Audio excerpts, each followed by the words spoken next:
There we go. Okay. Okay, Eric or Lindsay, are you guys out there? Hi, Mr. Chair. Yes, we are. Chair, I'm here as well. Can you hear me, Chairman? I am present. All right, let's see. So that's, I just had to get my headphones working there. So I came in and Vice Chair Feller said, so I'll call the meeting to order. Yes, I'm Well, here. and Vice Chair Feller's here. And Supervisor Horseman, District 3. Oh, no, Supervisor Horseman's District 1. Oh, District 1. Oh my gosh. I'm still District 1. Okay, all right. Remember number All 1? right. Remember that, Matt, number 1? I do. All right, so welcome. And then I'll go to Supervisor Vasquez, District 2. Here. All right. And Supervisor Begay, District 4. I'm here. Me hace favor y paga esa luz de la cocina, por favor. All right, fantastic. Well, okay, I called the meeting to order. First item of business is the Pledge of Allegiance. So if everybody could please rise. If you don't have a flag, face to the east. I believe we'll have a flag posted on our screen also.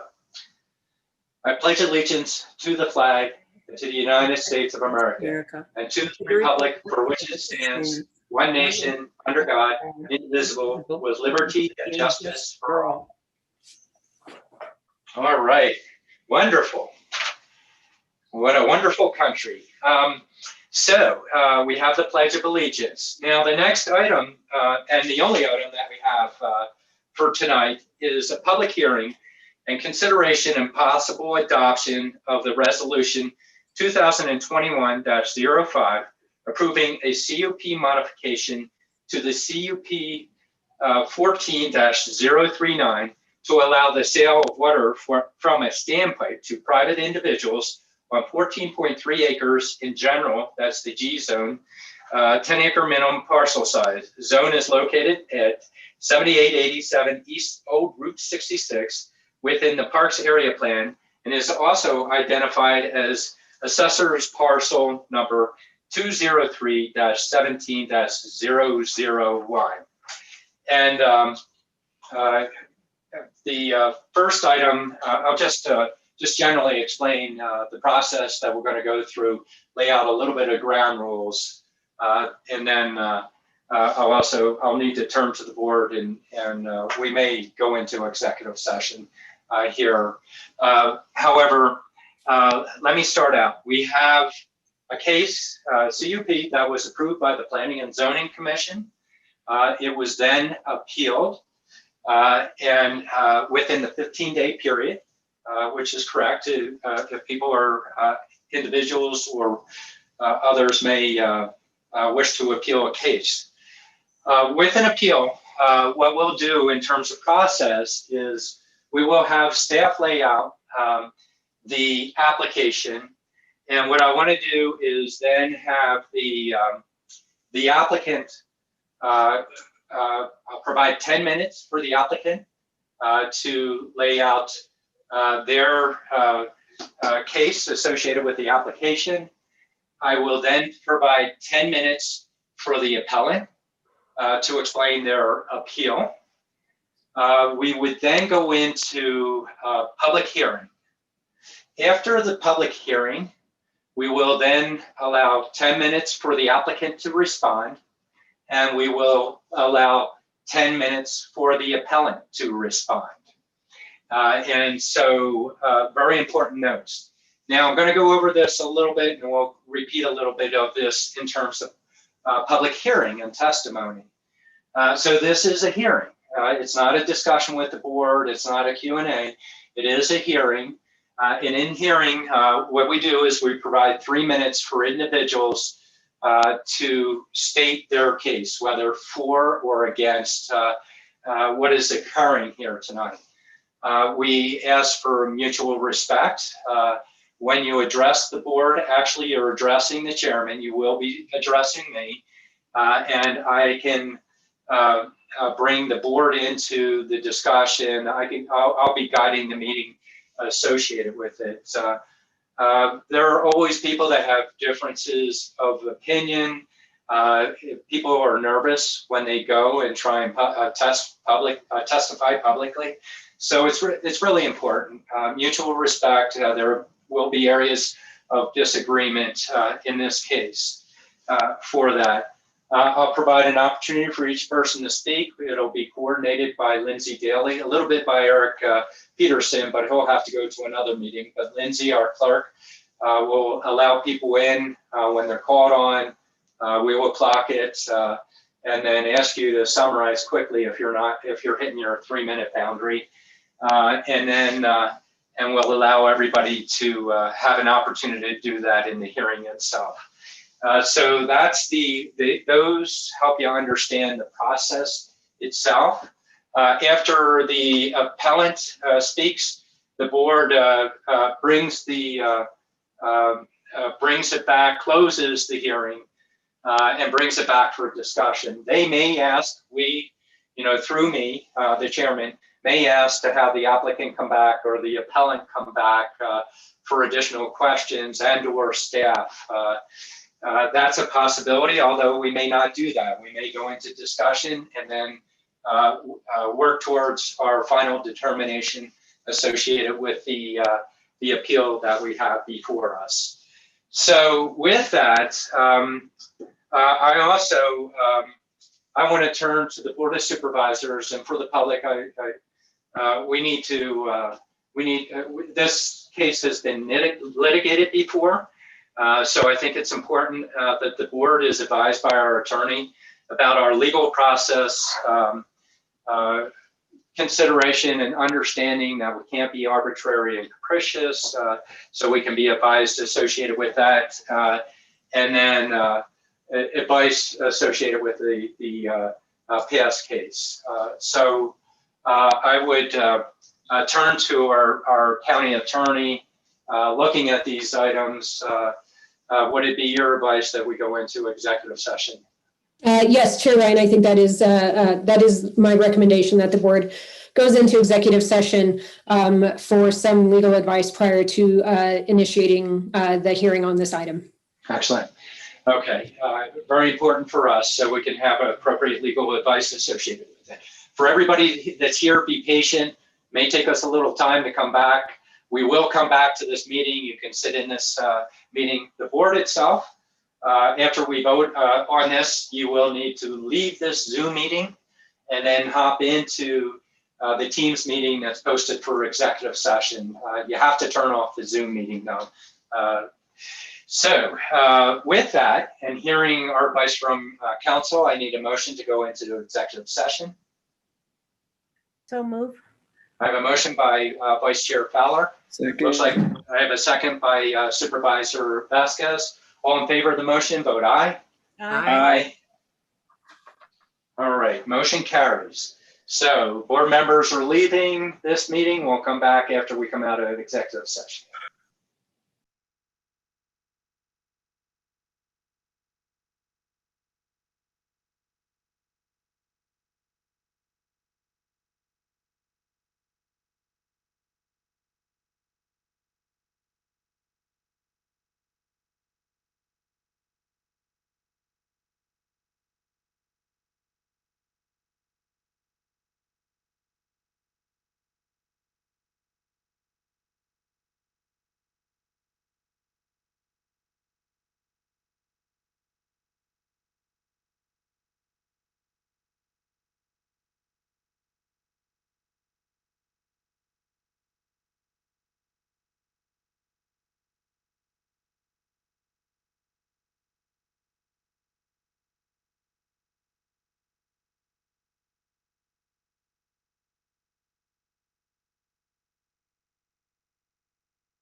Eric, this is the meeting, isn't it?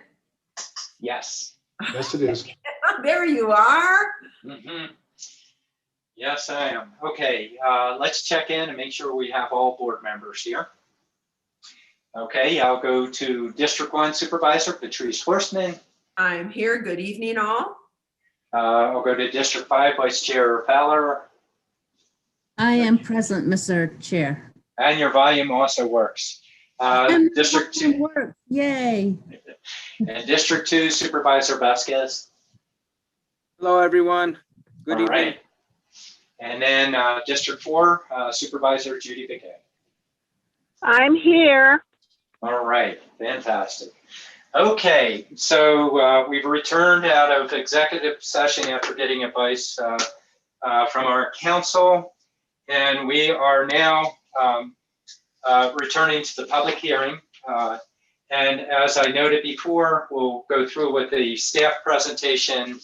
We'll have the applicant with a defined amount of time at 10 minutes, the appellant with 10 minutes, public hearing, 3 minutes per person, return it to applicant for 10 minutes to respond, appellant 10 minutes to respond, and then we bring it to the board for deliberation. Before we step into a provision, and discussion associated with this, I'm going to turn to our counsel to speak about, because this is associated with a utility, people sometimes want to wander into discussing water, and I would like our attorney to speak to that. Rose, if you could. Sure, thank you, Chair Ryan. And yes, as you stated, because this conditional use permit is in regards to water and specifically groundwater, it's important for the board specifically, but everyone to understand that the board is limited in how it can consider. The board is restricted from considering the drawdown of groundwater or any other water adequacy or water sufficiency issues as it relates to this conditional use permit. The state of Arizona has passed statutes that address groundwater management, and they've done so in a very broad manner, declaring that such a matter is of statewide interest, and in doing so, they prevent and prohibit local jurisdictions, including counties, from making any attempt to regulate groundwater, and because of that prohibition, that prohibits also the board from considering groundwater issues, water adequacy issues, when applying its zoning ordinance, such as in a case like this. So any discussion or comments on water adequacy cannot be heard by the board. The board should not discuss such issues.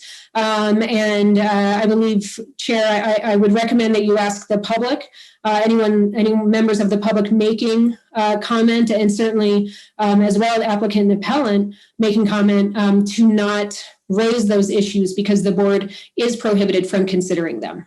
Thank you.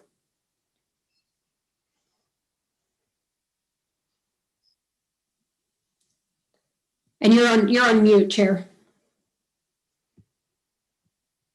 Should do a Ghostbusters and electrocute me each time I forget to turn that on. So that was our county attorney, Rose Winkler, on that. And for the sake of the public, if there is testimony that starts to wander that way, I will intervene, and I will ask the clerk to cut off that testimony of that particular individual. We just legally cannot. Case in point, we've prior to me being on the board, the county has not has lost court cases associated with this. We will not go there on that. Okay, so now this is the beginning. We'll start off with staff giving a presentation of the application. So I believe I'll be turning to Jess McNeely. Jess, if you can introduce yourself. Absolutely. Good evening, Chair Ryan, board members. Thank you for welcoming us this evening.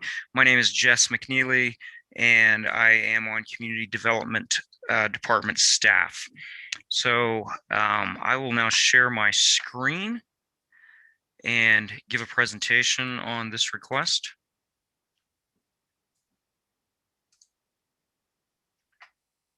So Eric, Chair Ryan, are you guys seeing my screen now? Yes. All right, I will go into presentation mode. If it wants to get there. There we go. So again, thank you, Chair Ryan, for introducing this case.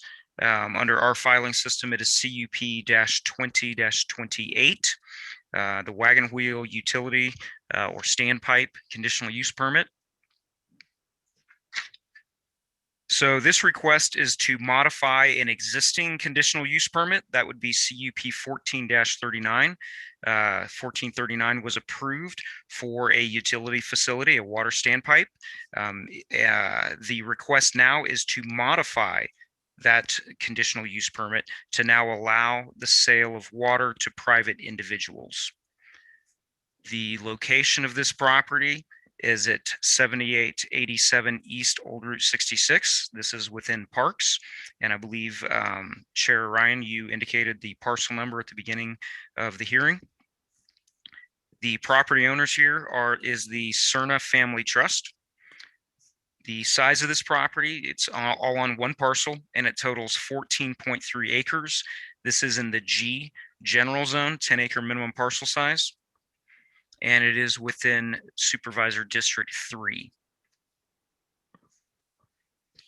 So this is a vicinity map that gives a good idea where the subject property is located and what the surrounding properties look like. You can see that we're just north of I-40 here. This property, just to give you some scale, is about a half mile east of the interchange that you see on the left-hand side of the screen. The south property line of the subject property is just about 500 feet north of I-40. So really we're just about 500 feet north of I-40. The zoning layer is turned on the image that you see. It's kind of transparent. As a matter of fact, you see a couple spots on this image that have the letter G, general. So you can see that all the surrounding property is also zoned G general. We don't have any commercial zoning in this general area.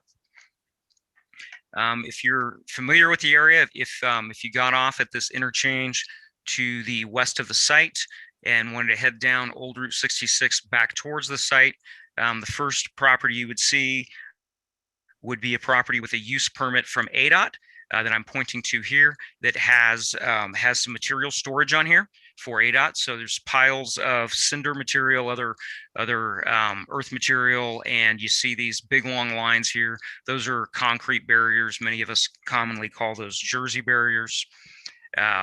If you were to come down Old Route 66 here heading east, you would go past the Cerna's property that I'm pointing to right here. That would be the same ownership as the subject property. The Cerna's also own this property north of the subject property. The large property I'm pointing to north of the subject property is vacant, does not have a home on it. The Cerna's property right here has some ag use, some vineyard. You see some large equipment there, and you see some buildings. The property immediately west of the subject property is vacant. There is some earth moving that has been done on this property, and you do see some ponds in the general area. The subject property itself you see here, and you can even see a little bit of the shadow of the water tanks for the existing utility facility standpipe. Immediately north of the tanks, you do see the footprint of a small house. That house is actually dilapidated, and that's also under the ownership of the applicants. When you get to the east of the subject property, the 11.67 acre that I'm pointing to here, 11.67 acre parcel immediately east of the subject property is in fact vacant. It is under the same ownership as property to the northeast that I'm pointing to here, about 160 acre parcel that does have a home on it further to the east. You don't actually see it in this image. On the south side of Old Route 66, all of the properties immediately south of the subject property are currently vacant. They have been in process, several of them, of seeking permits. This property I'm pointing to here, to the southeast of the subject property, is developed with a home, as is the next property to the east that I'm pointing to here, and some ag outbuildings. Yes, I apologize, but I'm still on slide number 3 from what you're showing. I'm not sure your slides are progressing. Okay, we're still on the vicinity map. Okay, so we're. And I'm pointing with my cursor here just to try to indicate. Good, I'm not seeing your cursor. Okay. Well, don't see the cursor. that would make some sense. I sincerely apologize for dragging everybody through that painful exercise then. Well, I was confused. Thank you. Okay, no problem. Yeah, I was often when we use these systems, you can see what I'm pointing to with my cursor. So I sincerely apologize for that. But in general, just to point out where the subject property is, where the ADOT equipment storage is, far to the northwest, that you can easily see in the satellite imagery on this screen right at the interchange. Many of the surrounding properties are immediately vacant. We do have some residences far to the northeast of the subject property and a little bit to the southeast of the subject property. In the general area, we also have a home occupation for vehicle repair that is southeast of the subject property. So now we're going to zoom in a little bit. And thank you, Supervisor Horseman, for letting me know that you don't see my cursor. So I won't go through that exercise anymore. But you do see on the aerial photograph a better zoom in here of the subject property. You see a driveway loop road that comes onto the property, loops around the 3 tanks. You can see the 3 tanks on the property with the shadow they create. You do see a rooftop on the next property, on the other side of a property line. Where that is an old house that is actually in a dilapidated condition.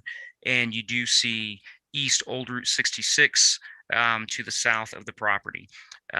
In this image you can clearly see the width of the right-of-way of Old Route 66. Of course, this was formerly a federal highway. So the right-of-way here is 132 feet in width.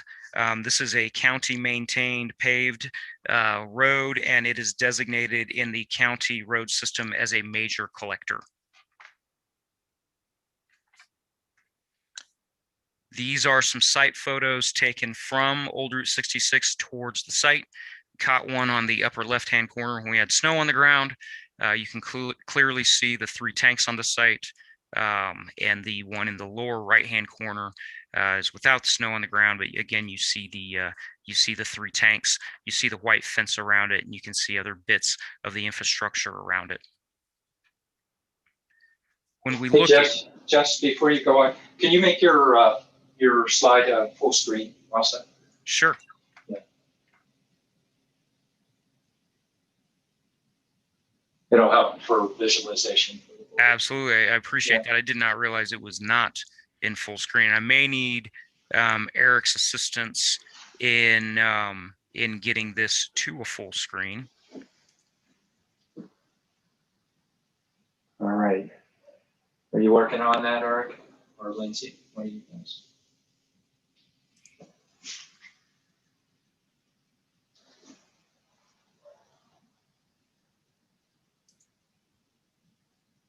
Jess, you may want to look up where it says taskbar and display settings. Mm-hmm. And click on that. Let's see if it's, I think this is it, swap presenter view slideshow. Try that. There you go. Yeah, Is that better? There we go. Excellent. Okay. Got it. All right. Hey, thank you, Chair Ryan. Again, I I think wasn't. now you may be able to see your cursor now too. I'm not sure, but try it. Okay. Yep. We can. We can. I can see your. Yes. All right. We There you cracked go. the code. We cracked the code. Thank you for pointing that out. Okay. Well, I've already taken you through all of these slides, and I apologize that we didn't have the benefit of the full screen and the cursor. Are there any questions on the vicinity map for Chair Ryan? See Daisy, there you go. Get my mic up. I'll turn to the board. Any questions from the board? Not for me at this time. Okay, No questions at this time. Thank you. all right. Okay, go ahead, Jess. And then here's the aerial photo zoomed in a little more on the site. Any questions on this one? No, thank you. All right. And here are the site photos. Pretty self-explanatory. Exactly. This would be the property immediately to the east of the site, just giving you an idea of what the immediate area looks like. So this is the 11.68 acre property that is vacant, immediately abutting east of the site. So if you were to leave the subject property, head east a few feet on Old Route 66 and look due north, this is what you would see. These are all of Zone G, is that correct? This is all Zone G, correct. So this property that we're looking at here does not have this 11.6 acre property does not have a home on it. The 160 acres further north does have a home on it, but it's not visible from Route 66. This would be standing at the application area, the subject site, and looking southeast across Route 66. So this is looking to where kind of most of the buildings and a couple of the homes are in the general area to the southeast of the site. So this is looking southeast across Route 66.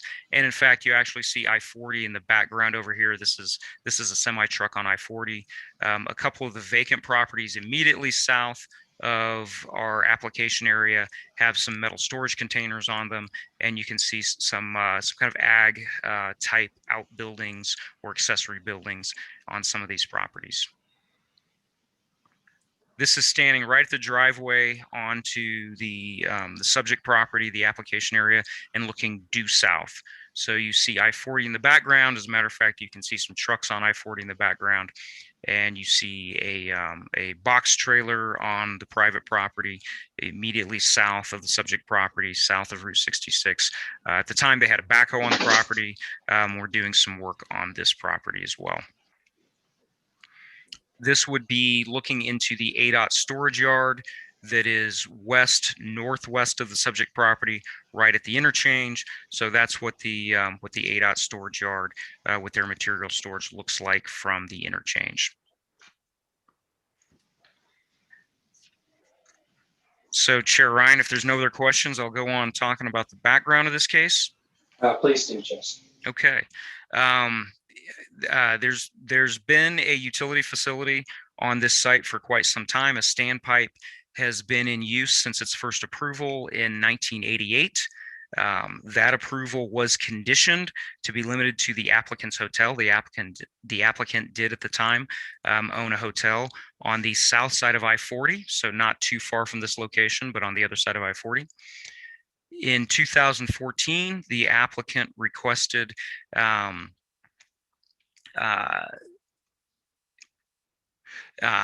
in 2014, the applicant proposed that this use be opened up to not just be restricted to the applicant's hotel, but rather to be available to the public.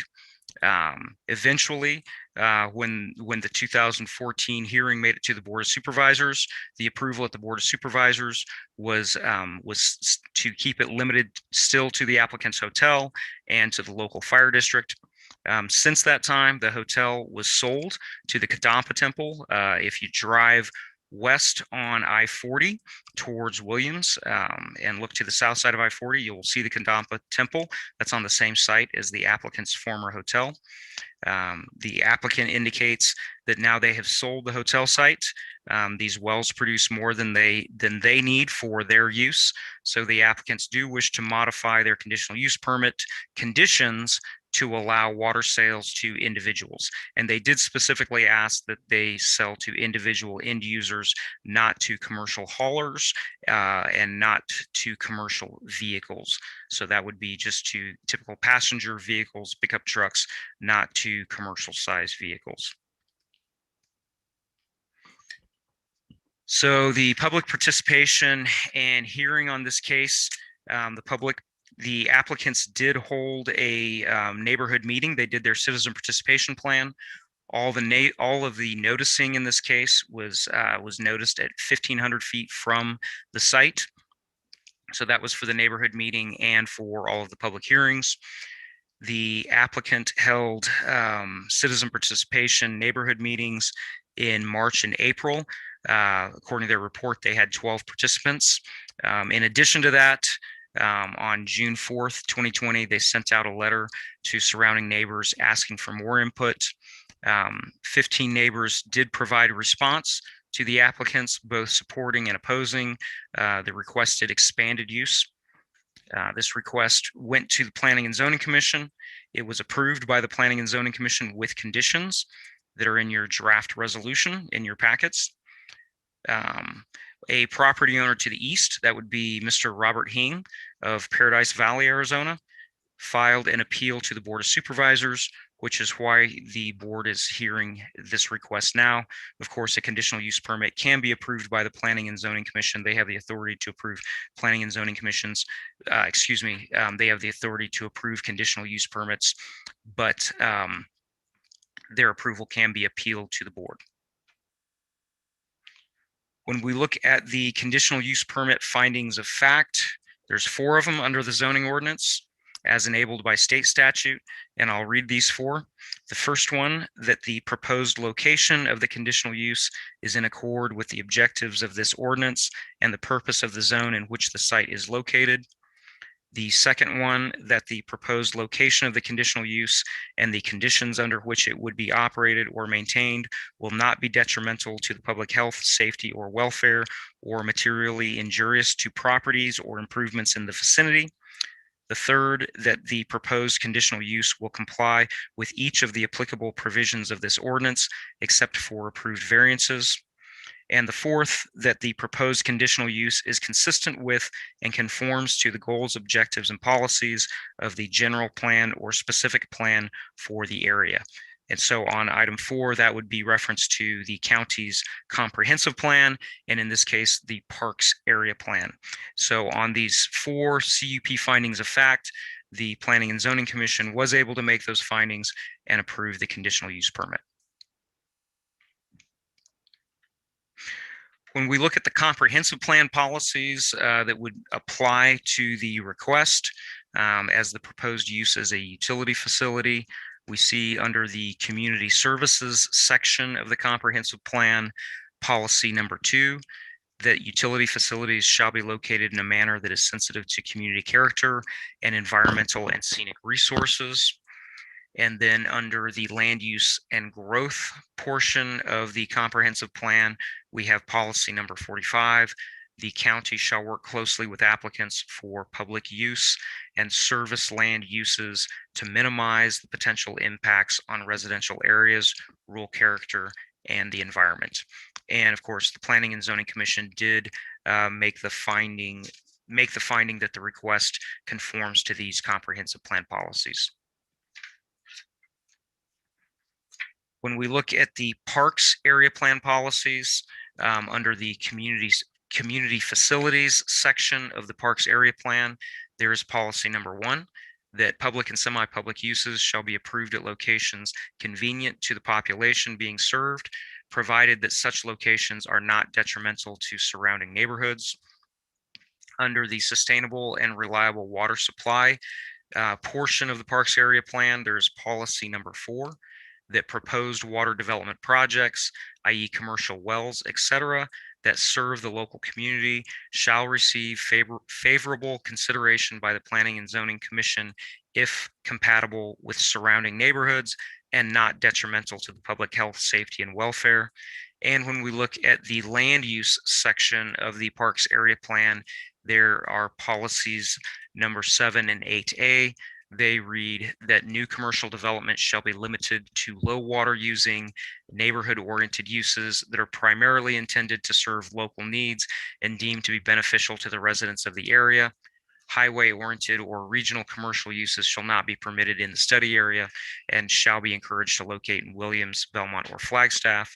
And then 8A, that future commercial development in the vicinity of the Pittman Valley interchange shall be limited to the existing commercially zoned property, the Quality Inn, at the southwest quadrant of the interchange. So the Planning and Zoning Commission did make the finding that the request was conforming with the area plan, in that they saw that the request as a utility facility listed under public and quasi-public section of the zoning ordinance, not under the commercial section of the zoning ordinance.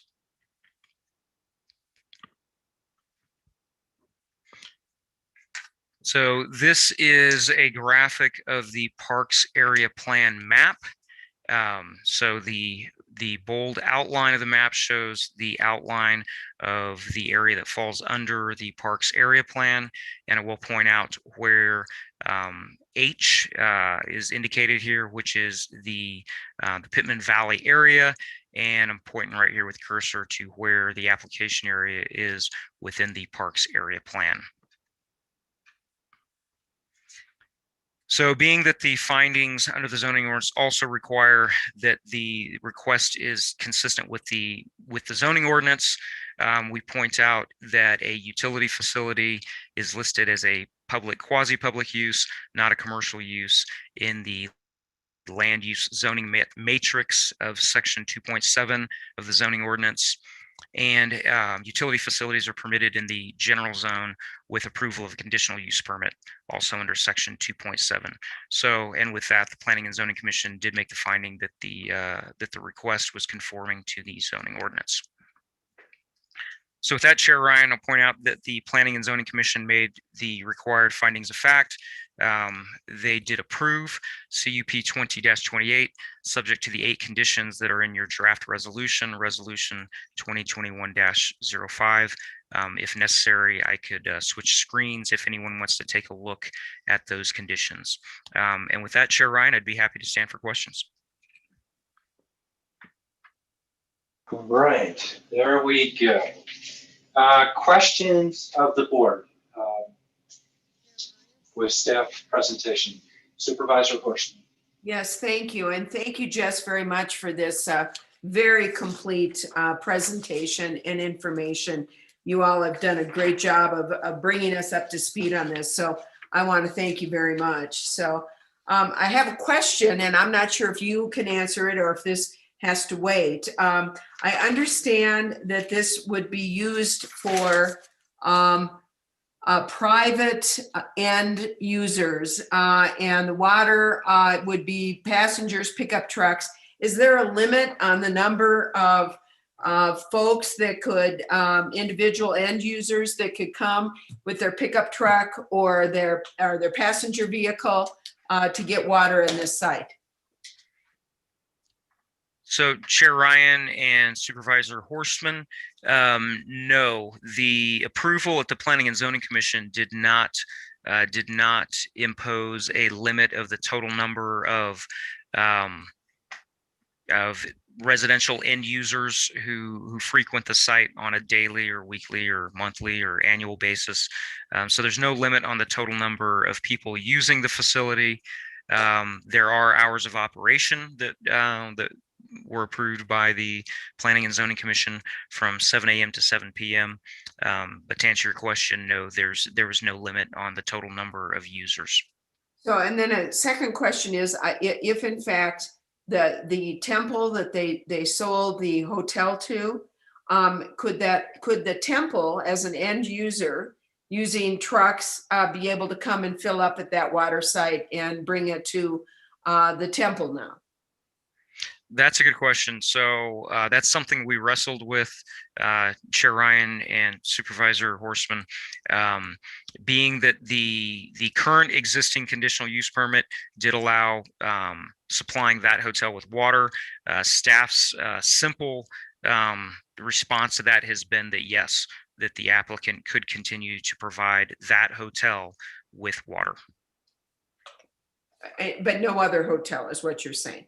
Correct. That would be under the regulations, under the conditions of the existing current conditional use permit. Yeah, thank you so much. Mm-hmm. All right, questions by other board members? Chair Ryan? Yeah, go ahead, Vice Chair. Yes, Jess, I think for everyone's sake that do not have the conditions, I think it'd be very good to cover that.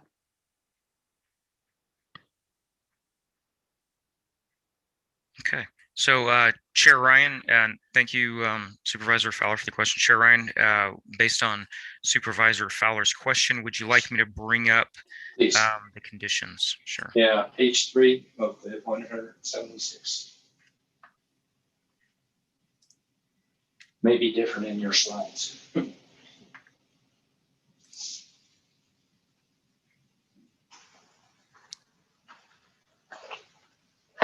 I'm just going to share my screen with a Word document. I'm going to try to get it to where it's visible. Thank you, Jess. We have it before us, but you know, there's others that are participating. Okay, everybody seeing it now? Yes. Yes. Okay, so there's, you see in front of you conditions 1 through 8, and I've zoomed in a little bit on page 1 of the draft resolution. All right. And then for the sake of the board, are there any questions associated with these conditions right now as presented by staff? Use of property shall be restricted to We'll give you a little time. mountain.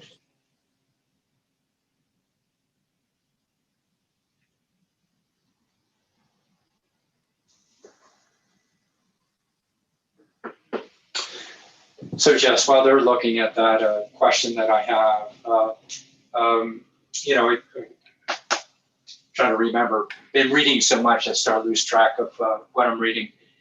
Were there any discussions associated with sales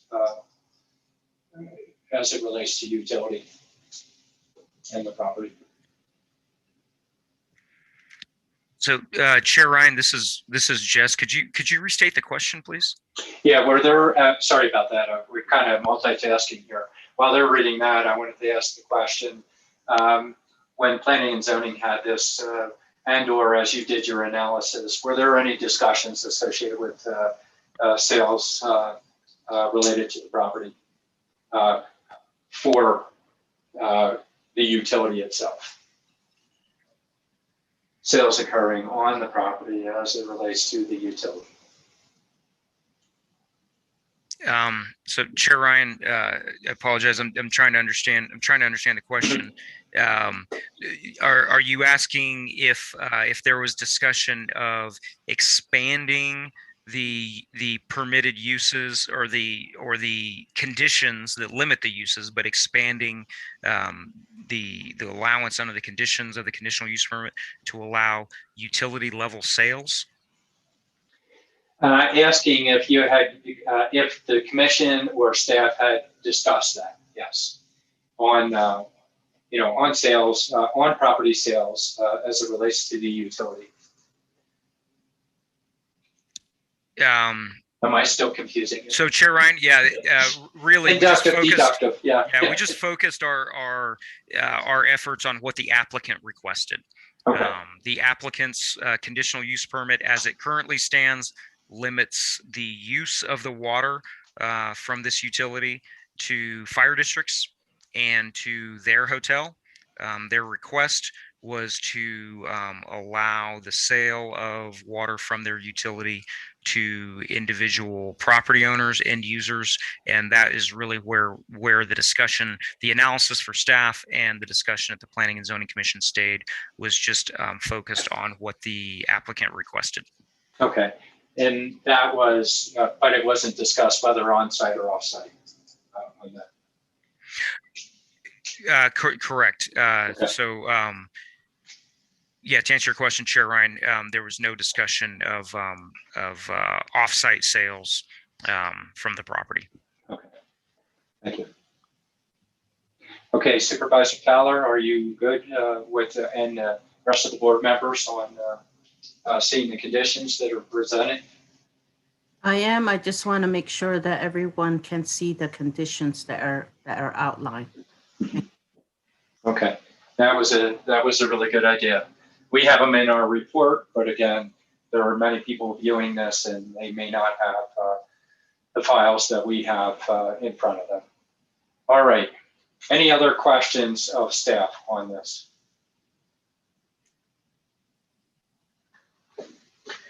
I'm not hearing any, and we'll get staff to come back later on after we go through the hearing process. So the next portion of the hearing is we will have the applicant provided 10 minutes to the applicant or their representative to state their case. The first piece when they do get up here is to introduce themselves and give an address for the sake of the public record.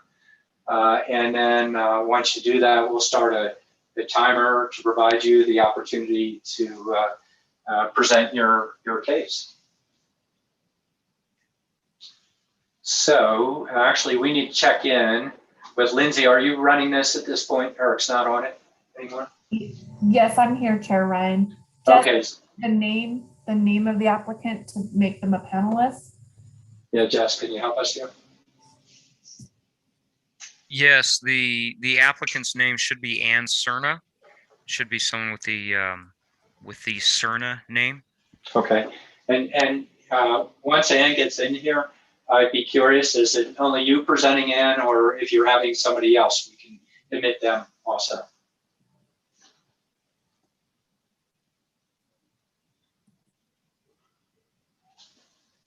Ms. Cerna, are you, I see your name, Ann. Are you able to speak now if you unmute?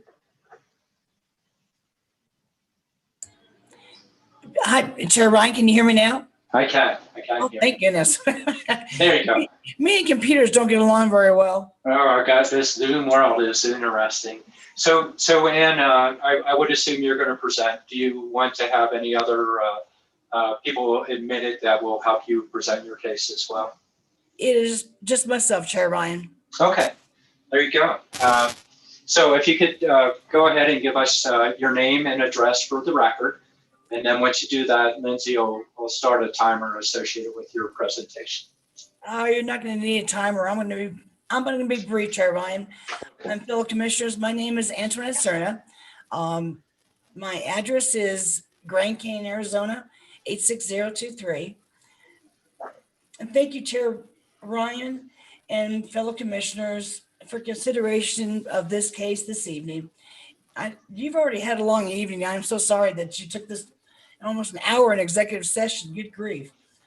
Let me begin by saying that we were thankful for the Planning and Zoning Commission decision to approve our request for a water standpipe as a utility facility. When we originally submitted our application, we did ask for partial commercial use, but out of respect to our neighbors, we pulled the commercial use out and we changed that to only sell to local residents. We thank the staff recommendation to approve our requested CUP utility. We have read the appellant's letter and want to respectfully address a few of his points. On Mr. Hing's appeal, he says there's going to be noise pollution, air pollution. Our standpipe is 500 feet from Interstate 40. We're going to be nowhere near noise or pollution from Interstate 40 as created by Interstate 40. As far as light pollution, we have no lights there at night. We don't plan on adding any kind of lighting facility. And the staff says we're going to go 7 a.m. to 7 p.m. We plan on going from dawn to dusk as a fill station, and that will meet whether it be summer from 6 a.m. to 7 p.m. or winter 8 a.m. to 5 p.m. We will follow the conditions of whatever time of year it is. As to Mr. Hing stating that it will be like living next to a gas station, I completely disagree. We're not going to be a gas station with 30 gas and pipes. We're simply a water fill station, one at a time. whoever it might be. And I don't expect that to be any more than 2025, maybe individual residents coming to fill up the water station. At this time, there's one water station in Parks. It's the Parks Water Hole that is located at the furthest east off of the Parks exit. Our fill station would be at the furthest west of the Parks area plan, which I believe would be beneficial to the Parks residents, having an option, whether you be to the furthest west or the furthest east. They would have a choice as to which one they would like to go to. And again, as Jess just said, the Parks area plan is requesting additional water supplies for both local and fire protection. Another note, at the Planning and Zoning Commission meeting last month that we were approved by, the same evening was the Parks Water Hole renewal of their CUP to continue on to sell water as the utility. And that operation was granted as a utility facility. And I don't see any difference of our facility in comparison to the Parks Water Hole. So in closing, I am asking your approval of our wagon wheel water facility. I believe it's going to benefit the area of having an option of whoever is closest and whoever has the availability at that point in time, in that time of year. And in that, Chair Ryan, I will close. And if there's any questions, I'm happy to assist.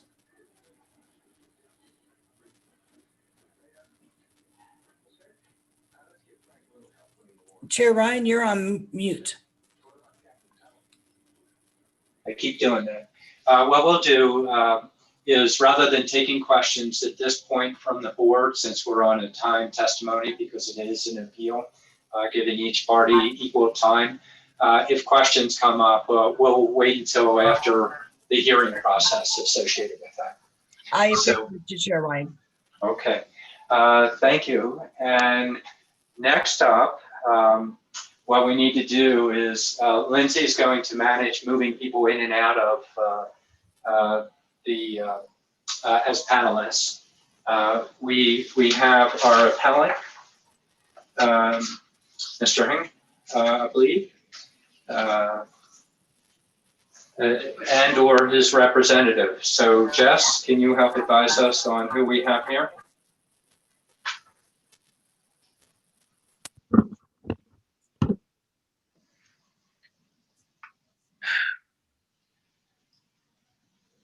Do we have a representative or? So Chair Ryan, this is Jess. I don't have visibility of everyone who is in the meeting. I believe Lindsay or Eric would. But yeah, the appellant is a Mr. Robert Hing. Mr. Hing, do you see him out there? I'm trying to look online, Lindsay. But Chair Ryan. I don't see him listed in the panelists. okay, and is there, if there's a representative for Mr. Hing, could you raise your hand? Do you see Lindsay? Yeah, I'm going to, there's somebody that has a Zoom link, so I'm going to allow them to talk to verify if that is Mr. Dean. Hold on. Okay.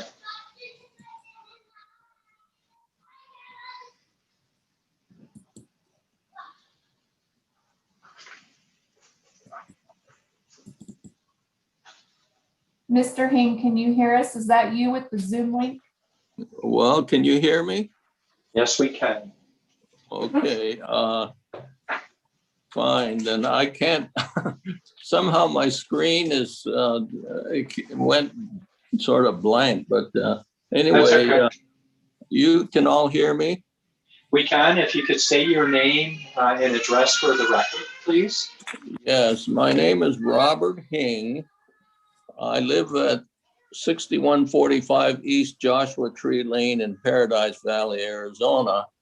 However, I also own the properties immediately east of the subject property, which is 8369 East Old Route 66, Williams, Arizona, 86046. Okay, so Lindsay, we will now provide you 10 minutes to provide your case for your appeal. And Lindsay will time you on that. Okay. Well, I don't know that it makes any difference what the Zoning and Planning Commission calls this property. But in order to show what it does, we need to see how the business operates. And where you have continuing sales to the public, it is a service station. And the only thing you're doing is selling water instead of gas. So I think that this is definitely a commercial operation. You have to look at what the business does, not what you call it. Now, the family next door has lived there since I bought the property. And so, it's they're trying to say that the property is vacant, but Cindy Meyer has lived there at least since I bought the property in 1982. So they seem to ignore the fact that she is very close to their operation. Now, I think we need to show that the park's general plan does not permit a commercial operation. I think that's a given. The park's general plan says that the traffic, noise, etc., would not be conducive to a business on this property. The property is actually located on Old Route 66. And regardless of how big the dedication is, Route 66 in this area is a narrow 2-lane highway. And with bikers and horseback riders in the area, it is a definite danger to everybody living in the area. And that's why you have a situation where everybody that lives in the area has filed opposition to this application. And as far as I can tell, nobody, with respect to the hearing on before the Planning and Zoning, before the Zoning and Planning Commission, or tonight's hearing, I can not find anybody filing an application in favor of this application.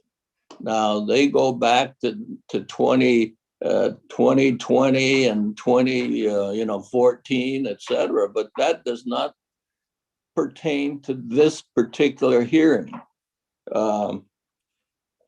Now, one of the problems that I see with this application is that I don't see how anybody could possibly enforce this application if it's granted. They say the uses of the property shall be restricted to serving private residential end users. Well, are they talking about one end user, 2, 3, 4? What if somebody pulls up a trailer in which he could provide water for 3 or 4 end users in his neighborhood? Now, is he restricted or is he not restricted? Well, I gather that he would be restricted from getting water, more water than for his own use. But how do we enforce such a rule? And as we can see, this property owner has been violating every rule that the county has. And I think that I showed you how they actually put up a sign inviting customers, before we even had this hearing, at least 2 or 3 weeks ago. So how can you rely on them to comply with any regulation of the county? I don't think you can. Now, we also have a situation where I have 175 acres right next door to them. And right now, the time is ripe for residential development. And we have plans to develop this property as residential property, the 175 acres right next door. Now, how would you like to buy and build a residence overlooking a service station with 3 25,000-gallon tanks next door, providing water to the entire county? I don't think you would like that. And that's why every property owner in the area is adamantly opposed to this application. We just do not see the possibility of them being able to comply with any restriction that the county imposes. Furthermore, we have a situation where we have an applicant who has never obeyed the county residences or the county provisions. And I cannot for the life of me see how the staff can support this application. We have a situation where the applicant has operated the facility without a valid use permit. And they did that for many years before. We also have a situation where the county, or rather the Planning and Zoning Commission, tries to show that, you know, the Route 60 or Route 40 is so far away, but this property doesn't front on Highway 40. It fronts on Route 66. And I think that all things considered, there is no way that this application should be granted. And I'll be glad to answer any questions. Oopsie.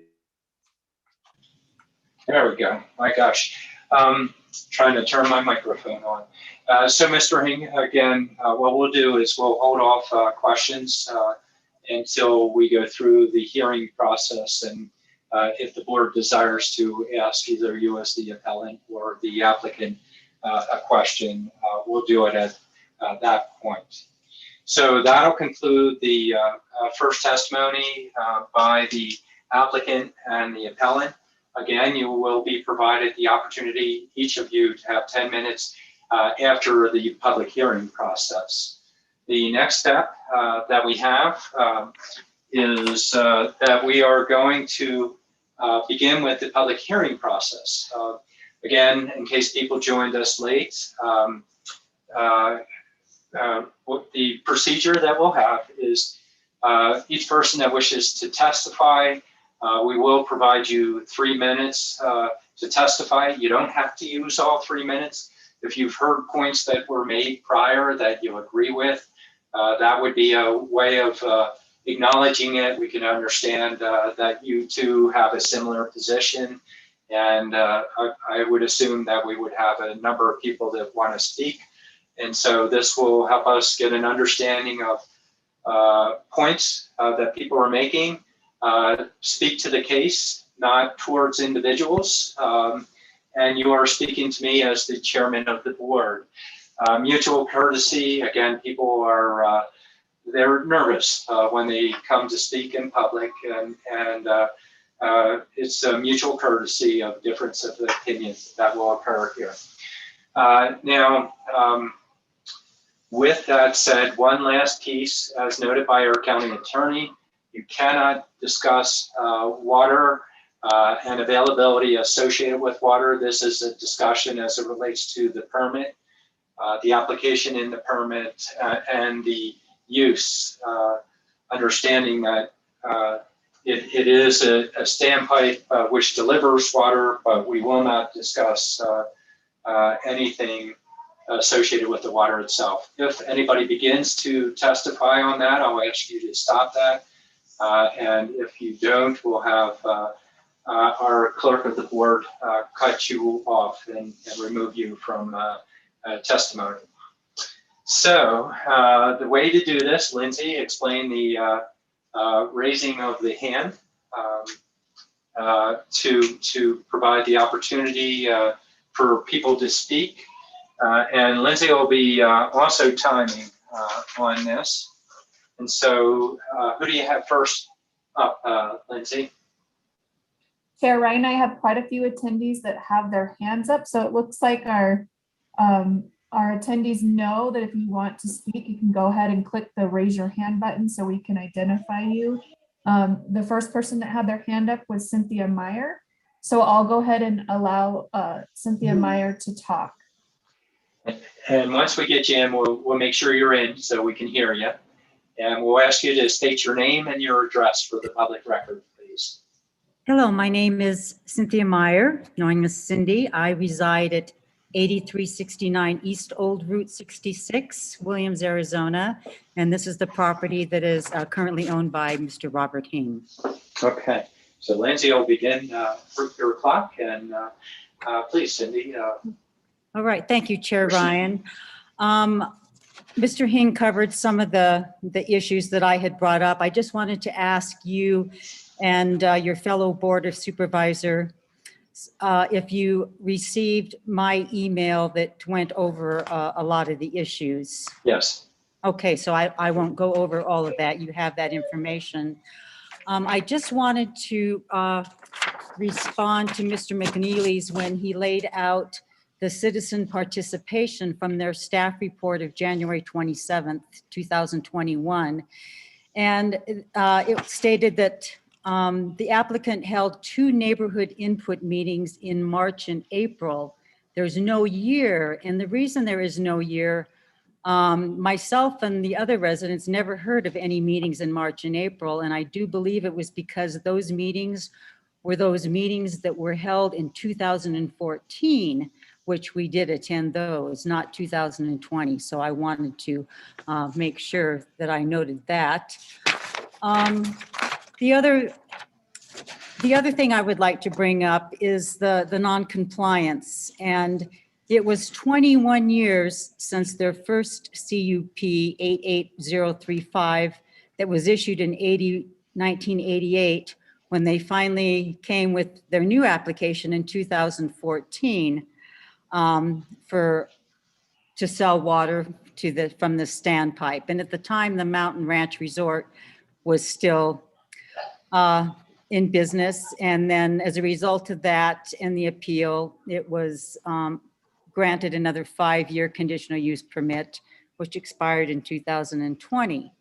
And in that time, there was violations, and the major one was the violation of KOA located to the west off of Interstate 40 towards Williams, was hauling water, big tankers, in June, July, and August of 2016. And I documented, I took pictures, I sent them to Lindsay Daly and you, Chair Ryan, on June 3rd, 2016. And that email was forwarded to the county attorney's office. And then on August 1st, I actually saw them again and called Christopher Laws, the compliance manager, to let them know that the KOA was at the standpipe. And he arrived and sent me an email stating that they had looked into it and they put a stop order to not allow that illegal hauling of those KOA tankers. We've never had an issue with supplying water to the fire department. And I would just like to ask once again how this is going to be regulated. Who are the private individuals? What does that encompass? What areas does it encompass? I just don't see how it could be regulated. You know, it just seems like an open-ended situation there. So I would just like to read what I wrote to you all, that I ask that you prohibit these commercial sales. The Pittman Valley residents should have a voice per the parks plan. I oppose this latest attempt by the Cernas. I personally don't think they have a very good track record, and if other CUP applicants are to abide by the rules, they should. The ordinance is in place to protect the property owners. The parks area plan would need to be amended for any future consideration. Cindy, I need you to wrap up, please. Okay, I thank you for your time, and that's it. All right, thank you. All right, now Lindsay will bring our next person in. Okay, I have Maggie Knight with her hand up. I will go ahead and allow you to speak, Maggie. Hello, am I coming across okay? Yes, you are.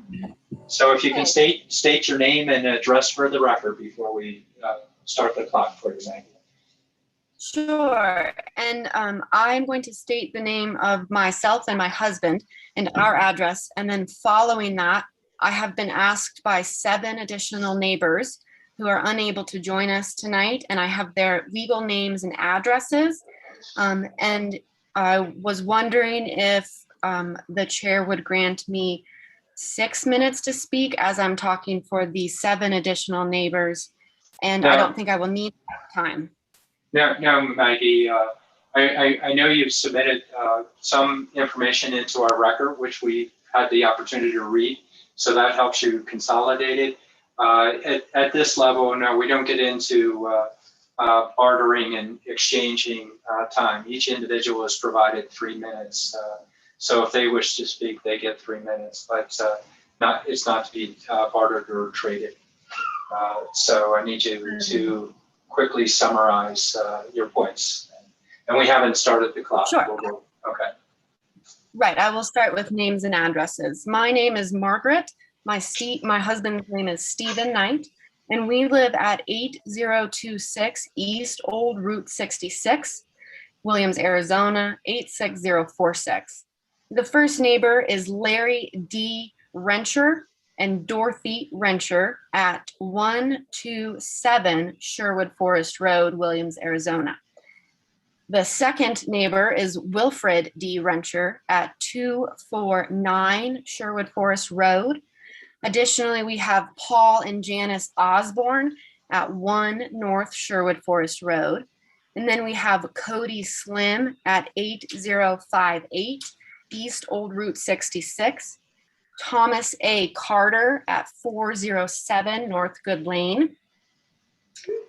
Additionally, we have Antoinette Stubenell at 7691 East Pittman Valley Road, and then Cody Mortensen at 453 North Sherwood Forest Road. All right. Okay, Lindsay, go ahead and start the clock for Maggie. Go ahead, Maggie.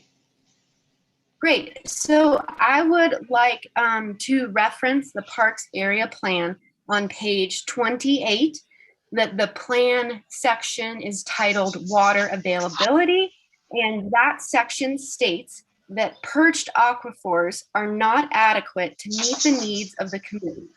This standpipe in question is located in an area and utilizes the perched aquifer under Pittman Valley, and not the deeper regional aquifer that the Parks Area Plan states should be utilized for community usage.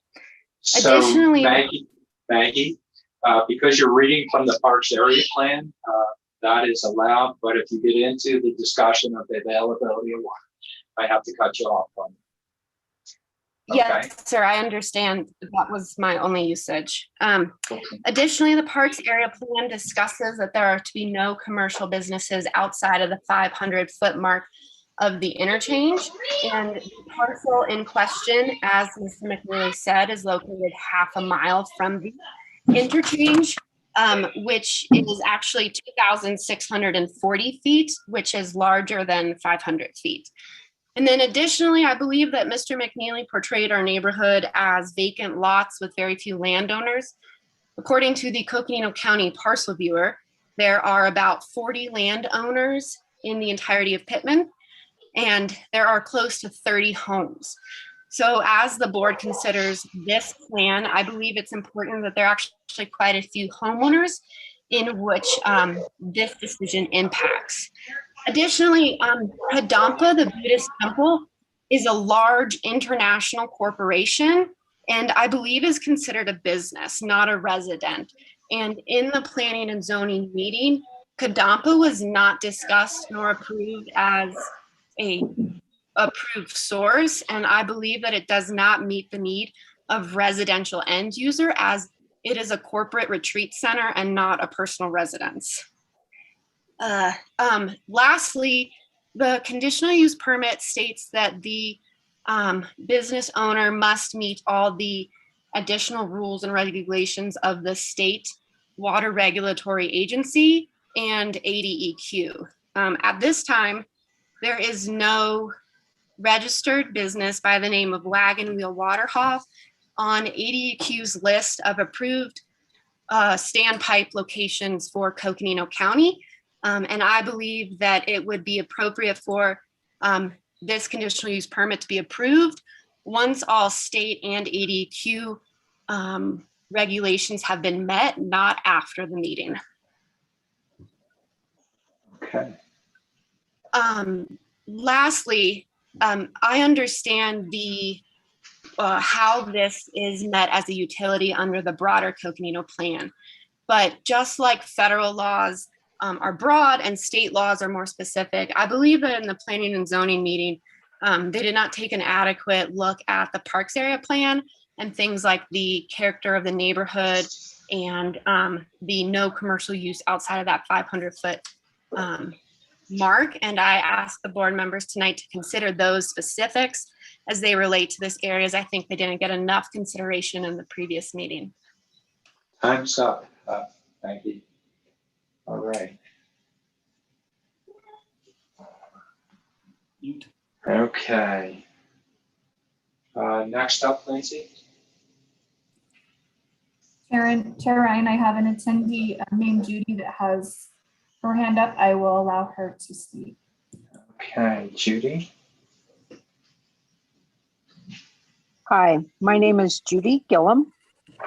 My property is 7748 Pittman Valley Road, Williams, Arizona. My main concern is I felt at the planning and zoning meeting that we were not even, our comments were not even really considered. We were just basically ran over the top of. My biggest concern is more traffic on Route 66. If you're familiar with the area, that's a very narrow road. And so when you get, you know, the added traffic, I also feel that the owners of this property have not gone by the rules. We have turned in information to different public officials on when they have not followed your rules. So they never have followed the rules. They have presented information that is not true. As far as the selling of their motel, and then now you guys are saying that that was approved for them to sell water to them. That was not mentioned in the meeting that I listened to, nor were we ever invited to any public meetings lately. Back when they first started this, we were invited to a meeting which we attended, and there was statements made by the owner that were stated by her brother to not be true, to be false. So my belief in what she tells us is not substantiated. And I feel that there's a big danger for that much more traffic. And I'm not for it at all. And thank you very much. I hope you all have a nice evening. All right. Well, thank you, Judy. Okay. Lindsay, next up. Chair Ryan, I am attendee named CSA. I'm going to allow to speak. Can you say the name again? It's listed as Galaxy S8, so they'll have to announce their name. Okay. Galaxy S8.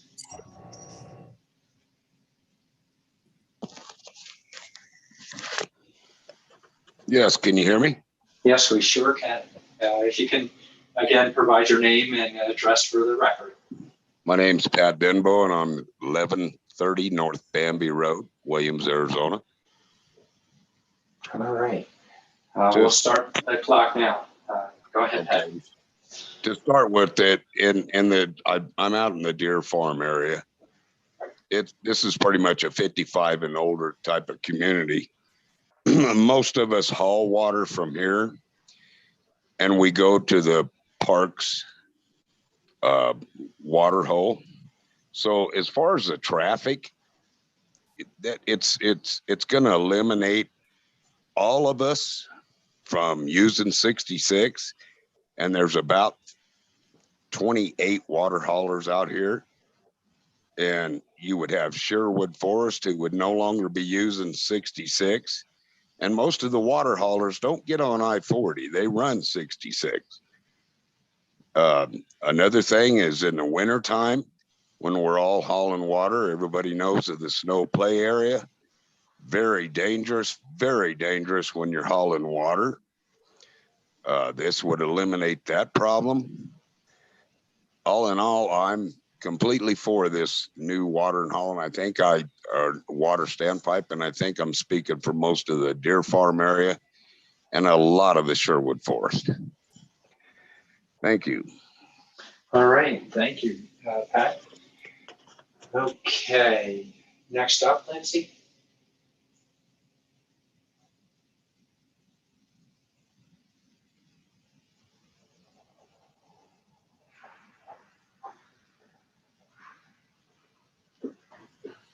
This is Dallas Howell. All right, Dallas, welcome. Can you state your address for the record, Dallas? 12060 East Parks View Place, right off of Route 66. I would like to thank the committee for allowing me to speak. I just want to point out that I agree with everything Robert Hing said, including the fact that the Parks Area Plan specifically deals with Pittman Valley and commercial use. It states the only commercial use in Pittman Valley should be the Quality Inn, which, as we know, is the temple. The area surrounding this standpipe is Zone G General Residential Use. Everyone that lives in the Pittman Valley area is G General Residential. They are not trying to sell anything to the public. I would like it to stay that way for the safety of all the residents in Pittman Valley and surrounding areas. I appreciate your time. Thank you. Thank you, Dallas. All right, Lindsay. Okay, next I have Kevin Smith. Kevin Smith. First of all, Chairman Ryan of the board, is there any way that you can take away the presentation from Jess so we can see you guys? Because all we all see is. Sure. Yeah, Jess, can you bring that down? And actually, board members, if you can show your faces, that would be nice. We'd love to see your faces and. There they are. There we go. There's Supervisor Fowler, Horseman, Vasquez, and Supervisor Begay is on telephone, so you won't be able to see her. And thank you guys. It's hard to focus and all this, and I'm not trying to take away from my time, but I appreciate that. So my name is Kevin Smith, and my wife I'll be brief because I sent you the letter, and we all want to go home and get pizza and wings. So I get that. So my name is Kevin Smith. Along with my wife Elizabeth Smith, I own the property at 7217 East Smith House Road in Williams. And I'm here to to discuss the conditional permit modification. I may be a little scattered tonight because I've been trying to follow the back and forth, so I apologize for that. But I'm here to discuss the ongoing concerns over the continuing request for a conditional use permit by the Cernas.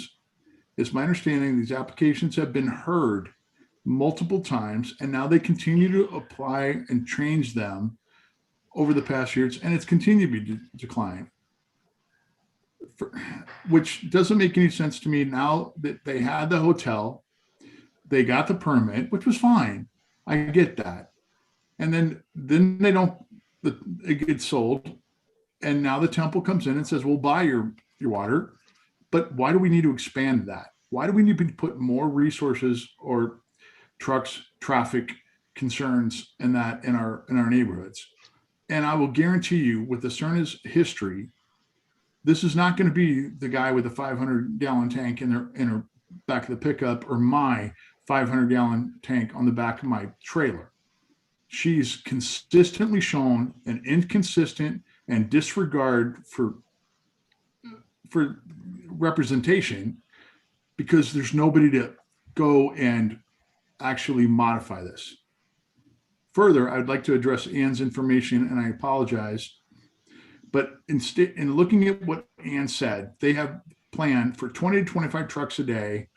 And with my 500-gallon trailer, that takes a minimum of 30 minutes to full between pulling in, filling up, and pulling out. That equates to a 12.5-hour day. Well, beyond the allocation time and the 500-foot drive, that puts a safety issue on Route 66, depending on timing.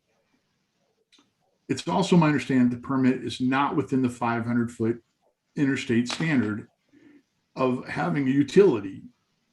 And once you open this up, do you not open up the right for other utility companies to come out to the rural areas, lower taxation, lower rent, to also come in?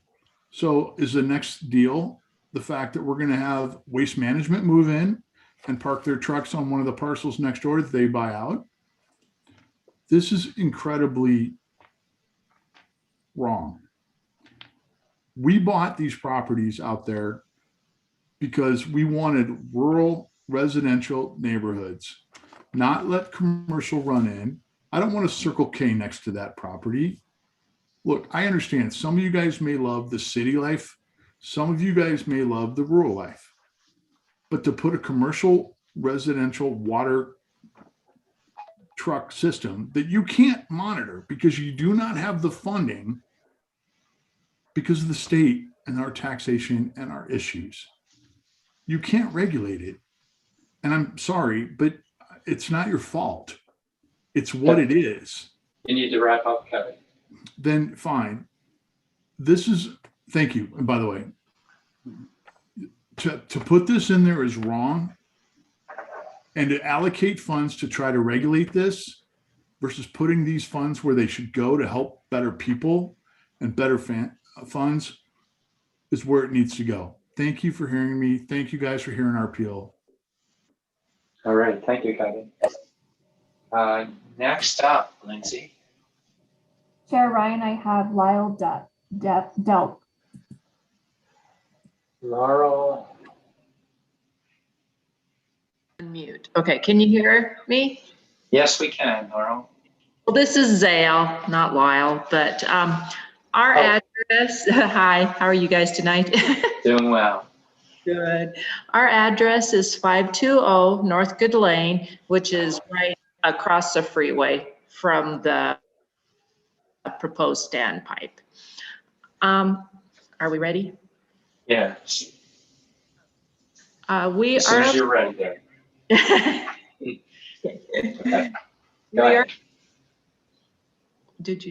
Okay. We are opposed to the commercial water haul out of the property owned by Cerno Family Trust. We have fought this before and feel like it's a revolving door. If you listen to the tape recording of the supervisors on January 27th, 2021, you can hear that not one of our neighbors wanted the water haul, but were overruled. We believe we are not being represented on this matter. We are concerned about traffic and lights that would be brought to our residential neighborhood with this commercial entity. It would be a safety hazard with all the extra vehicles hauling water in our residential area. In Pittman Valley, we have children and adults that like to ride their bikes and horses and jog for enjoyment. We would like to keep it that way and protect their activities. My husband and I are part of that group. We also would like to keep the congestion down and off our freeway access points and our frontage roads.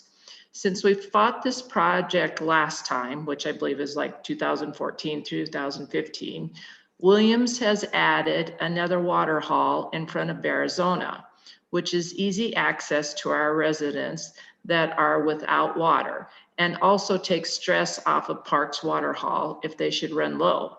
Both of these water halls are located in a commercial area, unlike our own. It's been utility. We feel this is a commercial entity because they are selling a product out of this location. City Water is a utility. Quest is a utility. APS is a utility. Southwest Gas is a utility. These entities have a delivery system to the properties versus this one where you have to drive onto this property to get the product, which would be considered commercial use. To our understanding, in the last board meeting, it would only be available to residential users and no large water haulers. I asked who was going to monitor that at the end of the board meeting last time, and I was told I would have to take that up with the county. So who would monitor it? I would like their contact information. If this were to pass, our question to you is, what is the next commercial project to push their way into our residential area? To our knowledge, this project does not conform to the Parks Area Plan. Thank you for giving us the opportunity to voice our concerns. Thank you. There we go. I turn my mic off again. Thank you, Zale.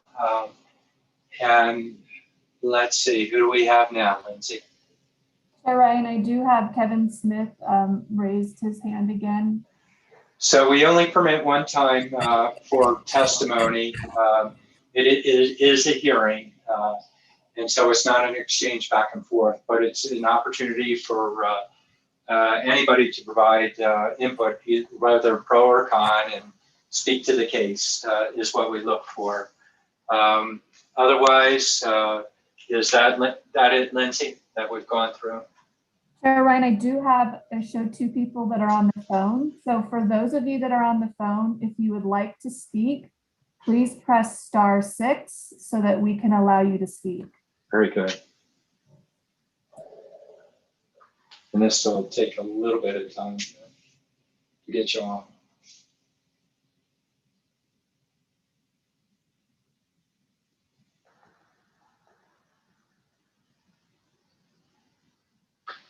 Looks like somebody moved into the chat. Is that correct, Lindsay? So two of the numbers have gone. Yes, for those two that are on the phone, you can just hit unmute on your phone and you are able to talk if you would like to. Okay, what I'll do is I'll have 520-993-0384. If you can unmute your phone. That's 520-993-0384. There you go, you're unmuted. Can you go ahead and speak and provide your name and address for the record? If you would like to speak, would you like to speak or no? I see you unmuted, but I'm not hearing you. Can you hear me now? Yes, we can. There we go. Okay, sorry about that. My name is Jerry Peavyhouse. I live at 1118 North Whitney Road. I have the place with all the windmills sticking up just west of the deer farm. I'm in the same neighborhood as Pat Denbo that spoke earlier, and I'm with him. This whole area here is only a mile away from that water stand. It would save us 5 miles of drive and less traffic on 66 because at least 20 people from this neighborhood go right down 66 to Parks by in front of all the people that are complaining's property that we wouldn't have to go by if we took the shortcut to the standpipe. And I hope that makes sense because people are complaining about noise. The ones that are complaining live real close to I-40, and if that's not noise, I don't know what is, because we can hear that day after day. But that's all that I have to say. I just want to say that I am for the standpipe. Thank you. All right, thank you. Okay, now we have 928-856-1978. If you unmute your phone. I'm still showing you on mute there. Sometimes it takes a little time to get all these buttons right here. So that's 928-856-1978. We're waiting for you to unmute your phone. There we go. Hi, this is Lydia Baker. I rent a place at 7545 East Oak Street, zip code 86046. I'm absolutely for this. Okay.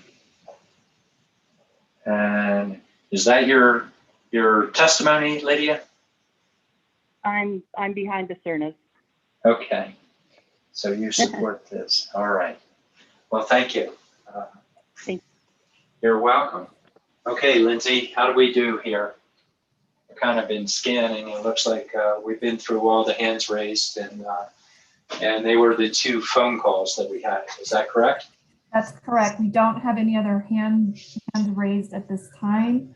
If there are any other attendees that have not had a chance to speak that would like to speak, please raise your hand so that we can unmute you.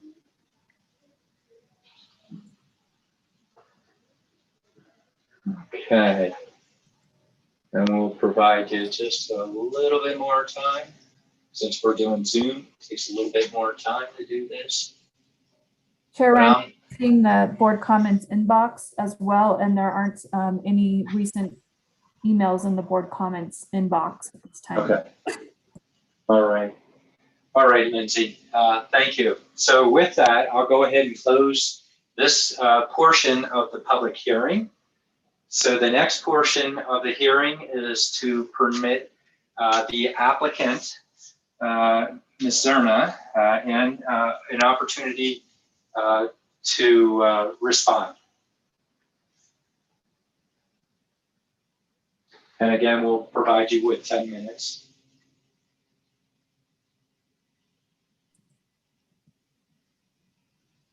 Ms. Cerna, you can just hit unmute and you should be able to speak. There you go. Got it. Sorry. Me and computers, we don't mix. Gosh sakes, there's a lot to say here. First, somebody made the comment that we're not ADQ. We are ADQ approved completely. We do monthly, quarterly, yearly testings as needed by ADQ. If anybody needs to know, it's under the water system water fill station. Our ADQ file number is 201-401-77.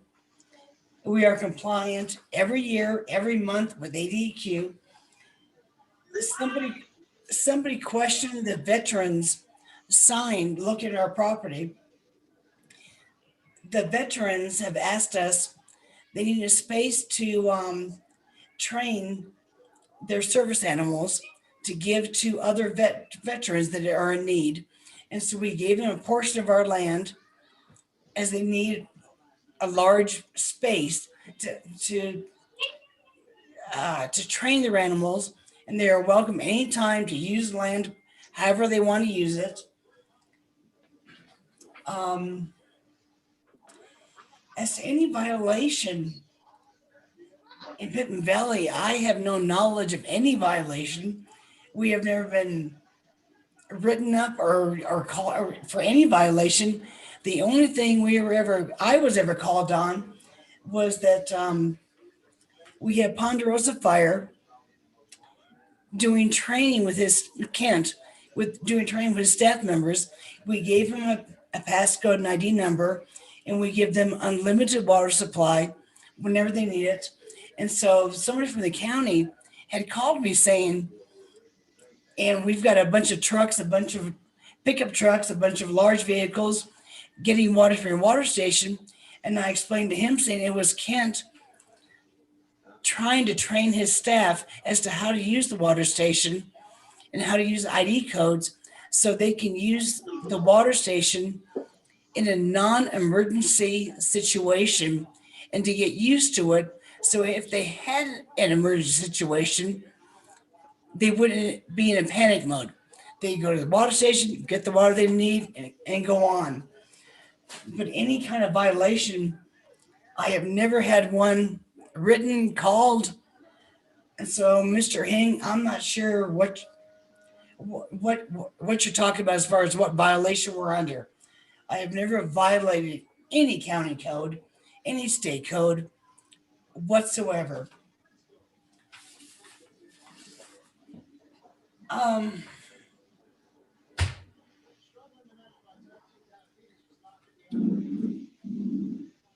Chairman Ryan, Board of Supervisors, what questions would you have for me? Well, we'll wait until you go through your 10 minutes and the appellant, and then when the board will follow up with questions after that. Chairman Ryan, I don't have anything additional, but Okay. I'm willing to take whatever questions you have.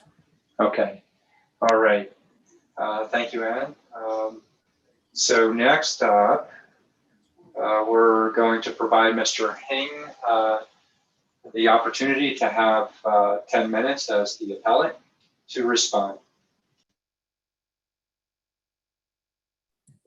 Mr. Hing, you can just hit unmute and you should be able to speak.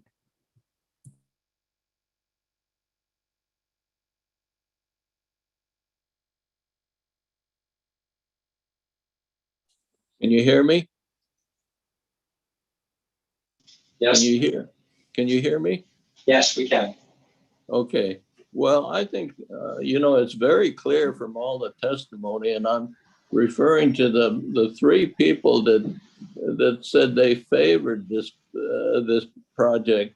Was it all that it shows is that this water fill station is not needed. The only thing it would do would be to save some people time in terms of traveling to and from their water source. And I don't think that you're in the business of saving people 15 minutes or 30 minutes. Okay. Now, as to the violations, I don't think I mentioned specifically any violations, but Cindy Meyer recited a whole host of violations that the Cernas had done. And I think that as a very recent thing, for example, the sign that they put up on top of their fence right after the Planning and Zoning Commission hearing, inviting people to come and sign up, that was they assumed that they would get approval, and that, to me, I filed an objection to that, and that is certainly a violation. And when they were called by the county, they immediately put down their sign. But that's just a short example, and that happened within the last month. So, when you talk about violations, I think that you need to refer to the myriad violations that Cindy Meyer outlined in her testimony. I think that overall, the testimony is very clear that this is an unwarranted and unneeded facility. And I respectfully submit that the Board of Supervisors should deny this request. Thank you.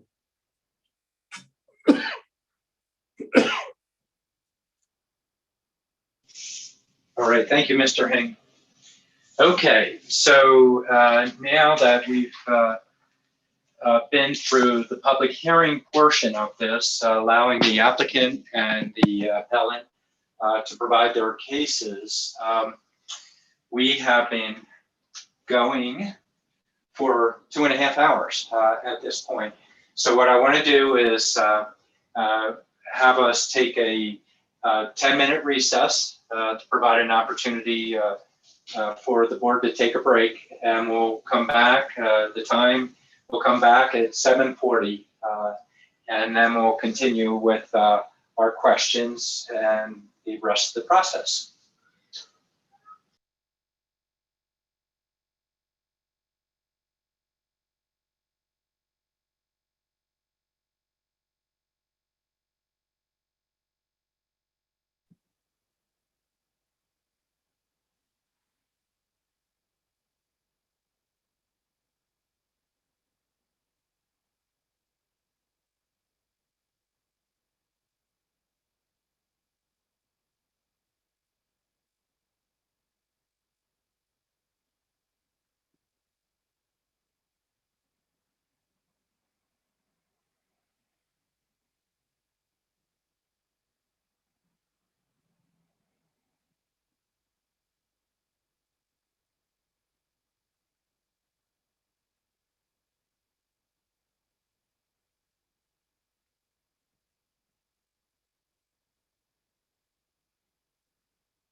Yeah, I said 7:40, so we have another minute here.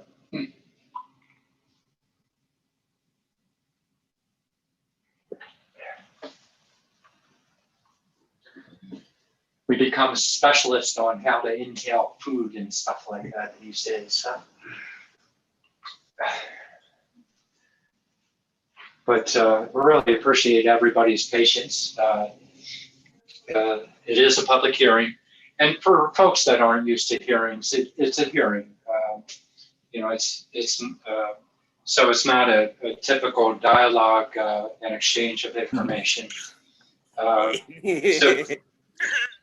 So that's kind of unique in terms of process. Gracias. ¿Te miras guapa? Supervisor Vasquez, there you go, you're muted now. I'm sorry. Yes, I'm here. Okay, fantastic. And we have Supervisor Horseman up there, I can see you. And then we'll check on, we have Vice Chair Fowler, and then we'll check on Supervisor Begay. Chairman, I do not see Supervisor Begay. Okay, so we have 4 board members at this point. We'll keep an eye out for Supervisor Begay.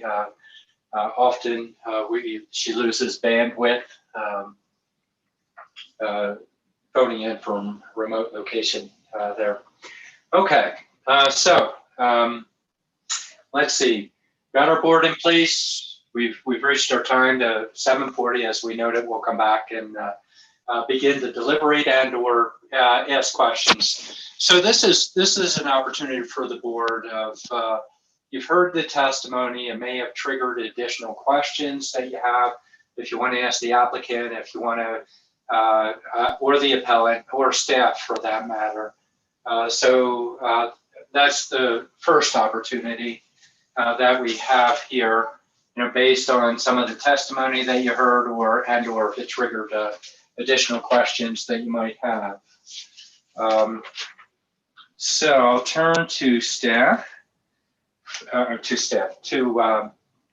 the board. It looks like Supervisor Horseman, did you want to begin with some questions or discussions? Yeah, I'm just going to note that I don't have any questions. I feel that the information that has been presented, I appreciate the input we have received from members of the public, also from the applicant and the appellant. I thought the staff information was very complete, including the information from the planning and zoning and the record that was created under the planning and zoning. So I feel I have my information that I need before me. Toca platicar. Make a decision. All right, turn to Vice Chair. Yes, thank you, Mr. Chair. I do have a question. It was brought up that there are reports or community meetings that were conducted, but it was conducted, and I think it was mentioned 2012, 2014. I want to ask the staff about those comments. All right, we'll bring Jess up, and could also be a referral to the applicant as well. Jess? Yes. So Chair Ryan, Supervisor Fowler, we do have the applicant's citizen participation plan. There's a required citizen participation plan with a neighborhood meeting required under the zoning ordinance for all public hearing items.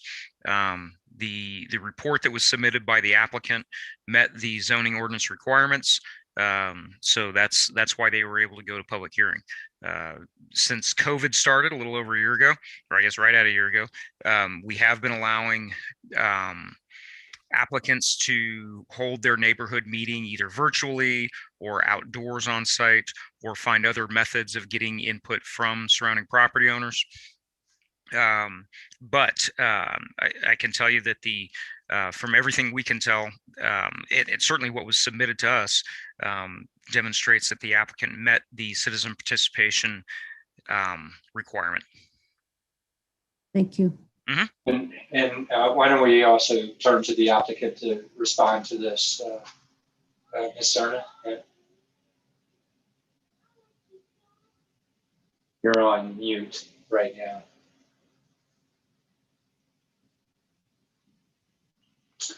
So Ms. Serna, and While she's coming on, I have okay, another question. Jess, it was also mentioned. Sorry, I was muted.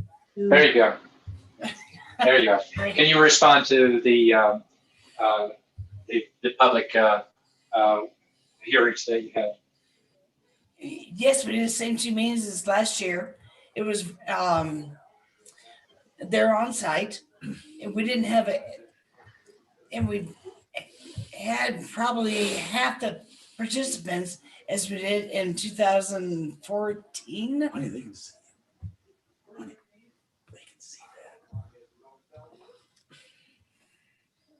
I'm sorry. So the question was, did you provide this hearing as you were moving forward with your new application? Yes, we did by mail. We sent out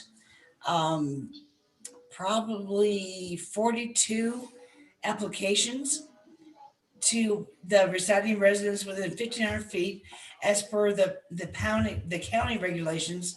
But we also sent it out to 5,500 feet that I wanted to go a little bit further and not per the county regulations. And per those 42 that I sent out, I got, I want to say 24 back. And they were all half and half, either for or against the application. Okay. So that answered your question, Vice Chair? Yes, it does. And I have another question. The other question was about lighting. There's a concern about lighting and the noise and traffic. There will be no additional lighting. There is no lighting now.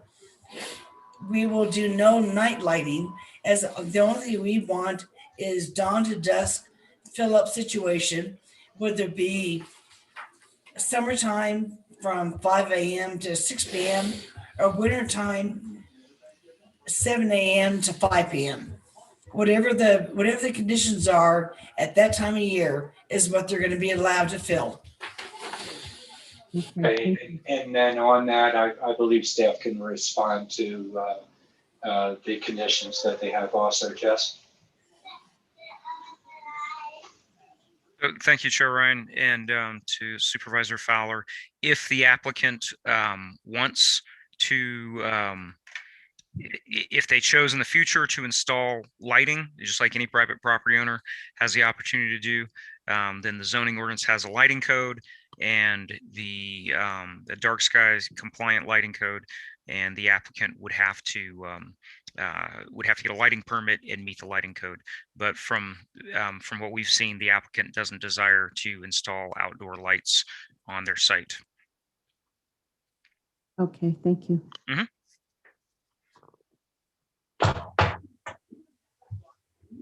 Mr. Chair, those are the only ones that, only questions I have because it was brought up in the comments. Thank you. Chair Ryan, I have a question, and I guess this would be for Jess. Are there any planned upgrades to the road to Route 66 to accommodate some of the traffic concerns of the residents? So Chair Ryan and Supervisor Vasquez, no, there's no planned improvements at this time. Old Route 66 at this location was transferred to the county. It is a county maintained road. It's paved. It's in pretty good condition right now. The county public works department classifies this as a major collector. So it currently carries enough traffic and accesses enough areas that it's designated as a collector. So that does improve its maintenance in that it's maintained as a collector. It is carrying a fair amount of traffic at this point. Any other questions on that? No, that's all. Thank you. Mm-hmm. Yeah, Jess, I'll go ahead and follow up, and staff did an analysis of this. And usually you make a determination of whether additional analysis needs to be done by the applicant. Could you respond to that? So Chair Ryan, again, this is Jess McNeely of Community Development staff. Yeah, with the conditional use permit request for a conditional use for utility on G-zoned properties, this is primarily residential zone property. This doesn't require a traffic impact analysis at this time. So the applicant, based on their historic conditional use permit, is required to maintain their driveway consistent with county standards as permitted by the county, so that it's accessible to emergency vehicles, but there's no improvements that are being required that would be required for the applicant to make to the public road at this time. And is that based on volume? So Chair Ryan, correct. That's based on volume. Okay, thank you.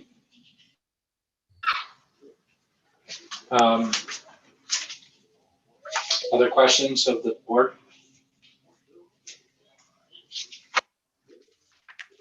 Okay. I'm going to ask a couple questions. And again, I know you have a response here, Jess, but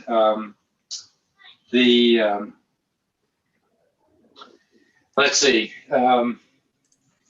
The appellant lists 6 different reasons for their appeal. And I would ask you to respond to those pieces. So the first one, the business is located on a narrow 2-lane portion of Highway Route 66. Horseback riders and bicyclists would be exposed to great safety risks. So again, I think it's part of the questions we just had, but if you could respond to that, Jess. Sure. So Chair Ryan, this is Jess McNeely with Community Development staff. As a designated major collector for the county, it's anticipated that this road would have that volume of traffic. And currently does have that volume of traffic. There are, regardless of this standpipe, there are, as we've heard from some of the surrounding property owners, there is water hauling traffic throughout the area because many of the residential areas, both north and south of I-40, use Old Route 66 to get water hauling services either by themselves or by commercial services to their properties. Okay, number 2, 3, and 4 speak to noise, air, and light pollution.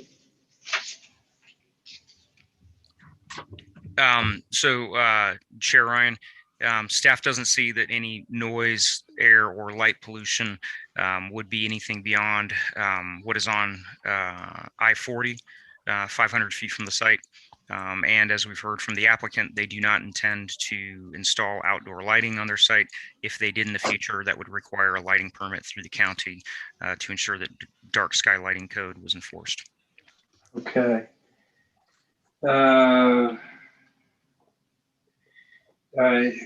Your report's more discussion. Item 5 is comparative to being next to a service station. Again, response associated with that as you had outlined in your staff report, if you could. Sure. So Chair Ryan, a gas station or convenience store with gas islands would require commercial zoning. Of course, this is residential zoning, and a utility facility can be permitted in this residential zoning with a conditional use permit. So the zoning ordinance certainly doesn't see a utility facility as a commercial use and doesn't equate it to a gas station. Okay. All right. Just going through that, seeking responses associated with staff related to that. And just to note, for the sake of the audience, those of you that are still with us, we definitely received and have had an opportunity to read a lot of points that have been made by the community. I think were quickly replied to in summary format as testimony was provided tonight, but the board did have that chance. So what I want to do is, now that the board's had a chance to ask questions of the appellant, the applicant, and staff, I want to bring it back to the board based on what we have, and start with discussions associated with what you've seen here, what's been presented. It looks like Supervisor Horstman. At this point, I'm not, what would you like us to do? So outline your perceptions of what's been presented. You can start to outline your position, or if you don't have a position yet, concerns that you have, areas that we might discuss if they're trending towards, do we go for supporting the application, supporting the appeal, and again, the third option is there could be a granting of the application with additional conditions associated with this. And if you want, I can start a discussion just to help out. This is new for a lot of the board members, so I'll start out with a discussion of what I'm looking at. One thing that is coming in that is different in the application that we didn't have when we last heard this was we have a new matrix associated with our zoning ordinance, and with it, it does delineate a definition associated with the utility. And the crux of the discussion, comparing to last time versus this time, is the question of whether this is a commercial activity or is this a utility. It does affect the interpretation associated with our area plans, our comprehensive plan, and our ordinance. So that is one element that I think we need to discuss, consider interpretations associated with that on it. You see the plan and zoning interpretation. That may be what your interpretation is, and may not. You need rationale associated with where, if you interpret a little bit differently, this is a piece that we can get into discussions with it. The history of the property is an area that I am concerned with, in that in 1988, the original application, as we learned in 2014 and going back over that case, that's when the conditional use permit was coming back. There were a lot of these facilities were developed without going through the permit system. Because of that, an application for a conditional use permit was put in place. So there was a compliance component that came as a result of the initiation or with the response to improvements that weren't going through the permit process with that. Once we issued the last permit, and you can see it provided in some of the citizens' information that they provided, actually providing us with our own staff reports in some cases. And as I asked for and dug in, because my office handled a lot of the complaints. And what we did when we got complaints that came in after the last application was we referred it over to planning and zoning. And then once there was litigation occurring with that, then we referred them to the county attorney's office associated with the case.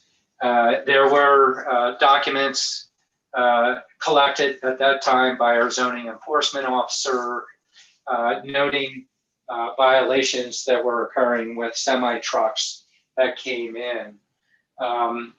after repetitive violations and additional enforcement, eventually, and through settlements, eventually compliance was attained associated with the property, and since then we have not had, as I understand from staff, confirmed violations associated with the property. As I take a look at this, that is my concern associated with the, if we issue the conditional use permit, the reason we set up conditions is so that they're compliant and they don't have an impact on the adjacent neighboring properties. So these are some of the thoughts that I had as I was analyzing this case. But it's a discussion of the board. It's a different interpretation that came through planning and zoning. It was a different proposal as a utility versus a commercial. It begs the question of us, how, if you look to the definition, do you agree with that, or do you have a different interpretation associated with that? So I'm going to pause there, and this is providing an opportunity for board members, based on what you've read, what you've looked at, everybody has a different interpretation of what you have as you see the evidence that's been provided. If I may, then with that. Please, Supervisor Horstman. From the information that has been provided, it is clear from the information presented from staff and from reading the extensive information, and I think I've looked at 150 pages worth of documentation plus tonight's hearing, which has been very helpful, and it was great to hear from members of the public, and thank you for your involvement here in our community. But from what I've gathered, it's very clear that in our current zoning ordinance, this is labeled as a utility. That is a public or quasi-public. It is not a commercial zoning. This is, however, in the G zoning, and this is a conditional use permit, which would allow for a use beyond the normal G zoning use set forth in our zoning ordinance. So before we allow an expansion on this zoning, the findings of fact and conditions as set forth need to be met. And we've looked at those. The proposed location is in accordance with the ordinance and the purpose of the zoning. The proposed location, conditional use, and the conditions under which it would operate would be not be detrimental to the public health, safety, or welfare, or materially injurious to the properties or improvements in the vicinity. That the proposed conditional use would comply with each of the applicable provisions of the ordinance, except for the approved variances, and that the proposed conditional use is consistent with and conforms to the goals, objectives, and policies of the general plan or specific plans of the area. We have taken a look at the comprehensive plan policies of the county, which talks about that the infrastructure has to be sensitive to community character and the environment and scenic resources. Also, that the county will work closely with the applicant for public use service to minimize the potential impacts in residential areas, rural character, and the environment. And then we've also taken a look at the parks area plan policies, and that is that the public and semi-public, which is what this is labeled, shall be approved at locations convenient to the population being served, and that such locations are not detrimental to the surrounding neighborhoods. And then also in terms of land use, and that is that the new commercial development shall be limited or neighborhood oriented, or it be neighborhood oriented uses that are primarily intended to serve local needs and deemed to be beneficial to the residents of the area. So all in all, I think that reasonable minds can differ on whether these four findings of fact are met and whether the provisions of the comprehensive plan policy are met, or whether the areas that we've just mentioned in the parks area plan are met. Obviously, reasonable minds have differed in terms of those that have appeared before us at this hearing today. And I do have some thoughts on this, but I'd like to hear from my other board members first on this, and then I will be happy to provide some additional thoughts on these areas. But I think that kind of lays it out as to where we are, what our responsibility is as members of the board, and in a determination of where we stand on this conditional use appeal. So thank you.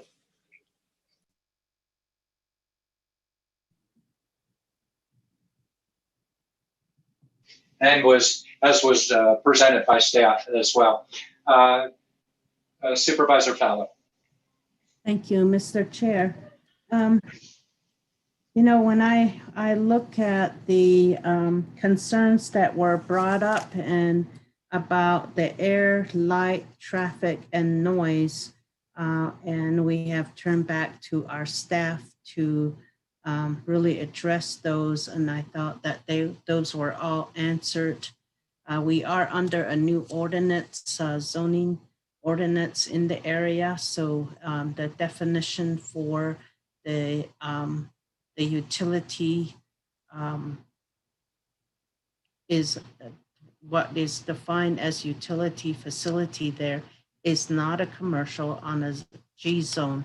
So I have now have made up my mind as well, and we have been we have so much. This was a huge case that we had to read, and it was just and then the clear presentation, and really appreciate the comments, the public, the residents from there coming and just providing their input.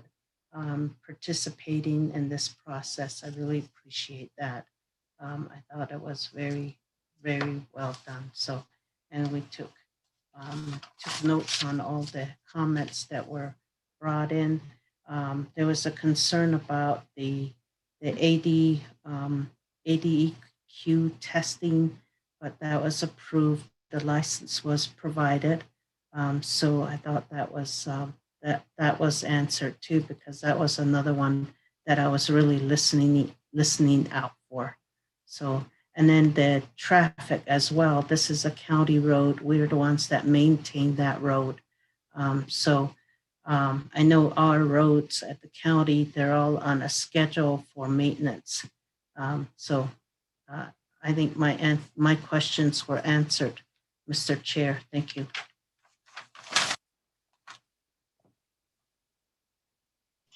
Supervisor Vasquez.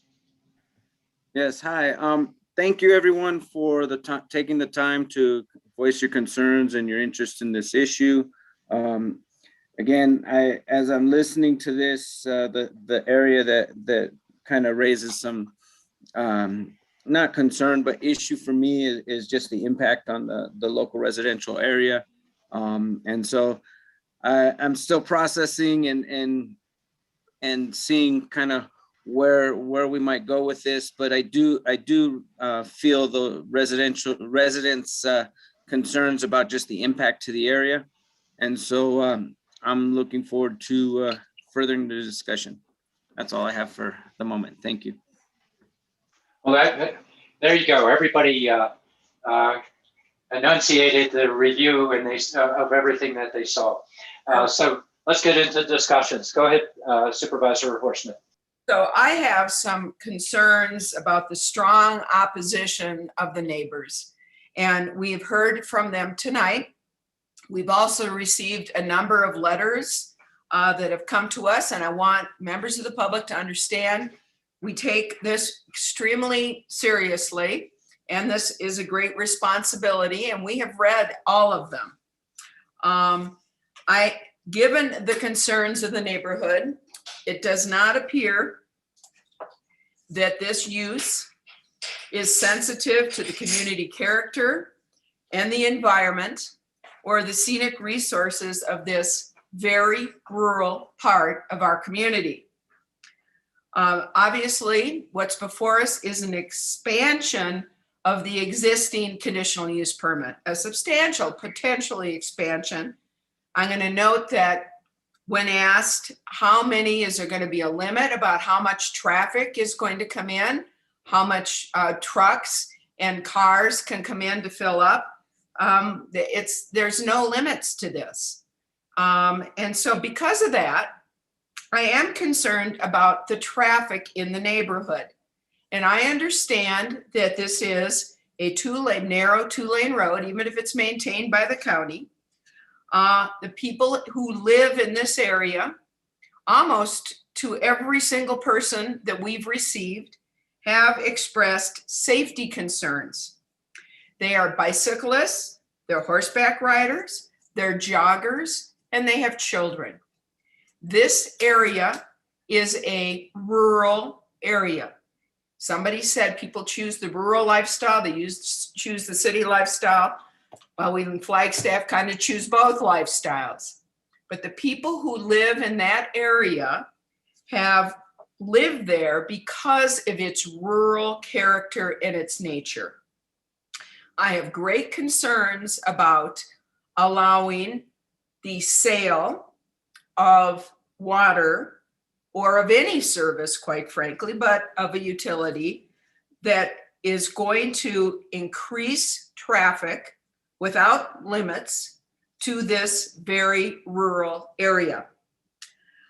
The noise, well, I suppose, you've got that noise off of I-40, but that's a half a mile from I-40, which by the way means that those people who come to utilize that standpipe are going to be going through the neighborhoods. And that's again a concern to me. I don't think that we can say that it won't increase the noise. I mean, if you've got trucks and cars and a limitless amount of those trucks and cars, although I'm assuming there'll be a practical limitation, it's going to increase the noise of this highly residential area. I want to point out that the surrounding area is all G. It's all G. And I don't, at this point, the areas are not and may be open for sale. And the fact that these are residential and there is this type of utility going on there, again, without limits, then I can see the individual, the applicant or the appellant who came before us expressed a concern about his ability to sell his property in this G area zoning residential area. So I really have some concerns about whether, and I do not believe that this project maintains the rural character or the environment, nor does it preserve the residential feel of the neighborhood. And as the applicant has, the appellant has indicated, and as has the neighbors that have sent their letters in and have spoken to us, with the exception of the 3, and thank you for your input, I do not believe that it preserves the residential feel of this neighborhood or a neighborhood for the future for the sale of this G zoned property. So there are 30 homes in this neighborhood and probably going to be more. I believe, based on the information presented and the testimony that's been presented, that in fact, that this conditional use permit would be detrimental to the surrounding neighbors. So I have come to the conclusion that the CUP findings of fact have not been met, that the comprehensive plan of Coconino County that I listed at the beginning has also not been met, and the Parks Area Plan policies that I listed at the beginning has also not been met. So I know I'm only one person on this board. But my finding and my look at the record and from listening to the folks in this area, I am not in support of this conditional use permit, and I would uphold the appeal.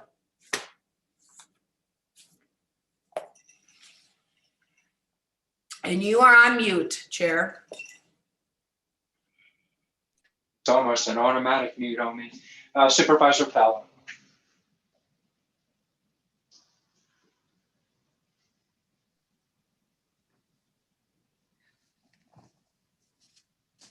It is a neighborhood where there will be this facility where it would provide water for the neighbors. And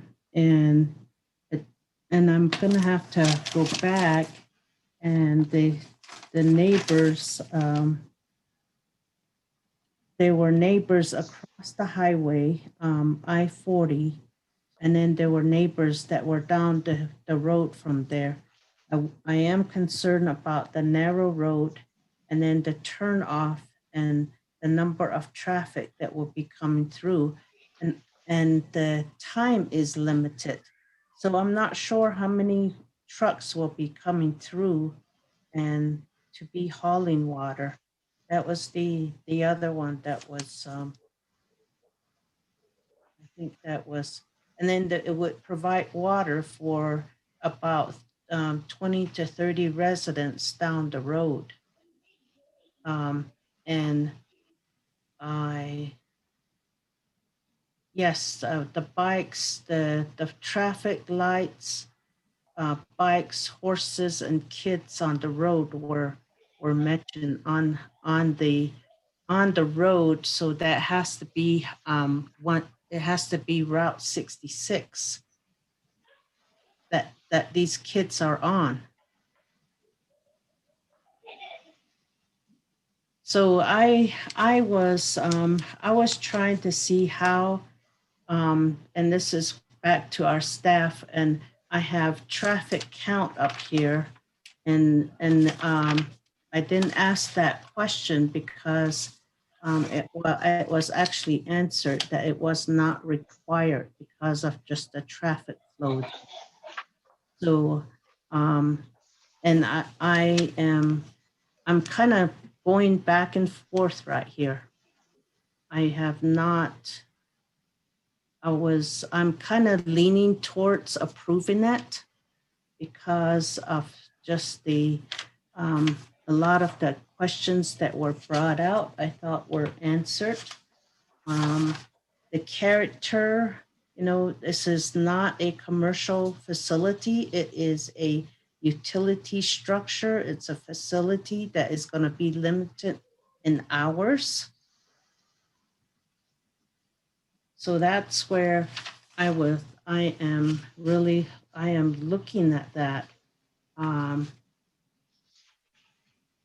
And the other one that has got me moving in that direction also is that the lots across near the properties are also vacant lots. Now, if they are not vacant, then I need to know from our staff that they are not vacant properties. So according to the map that was provided to us, they are vacant lots. So those are the reasons that I am leaning towards this approval. If there needs to be maybe another condition with the number of vehicles that can be served, maybe that I can go there.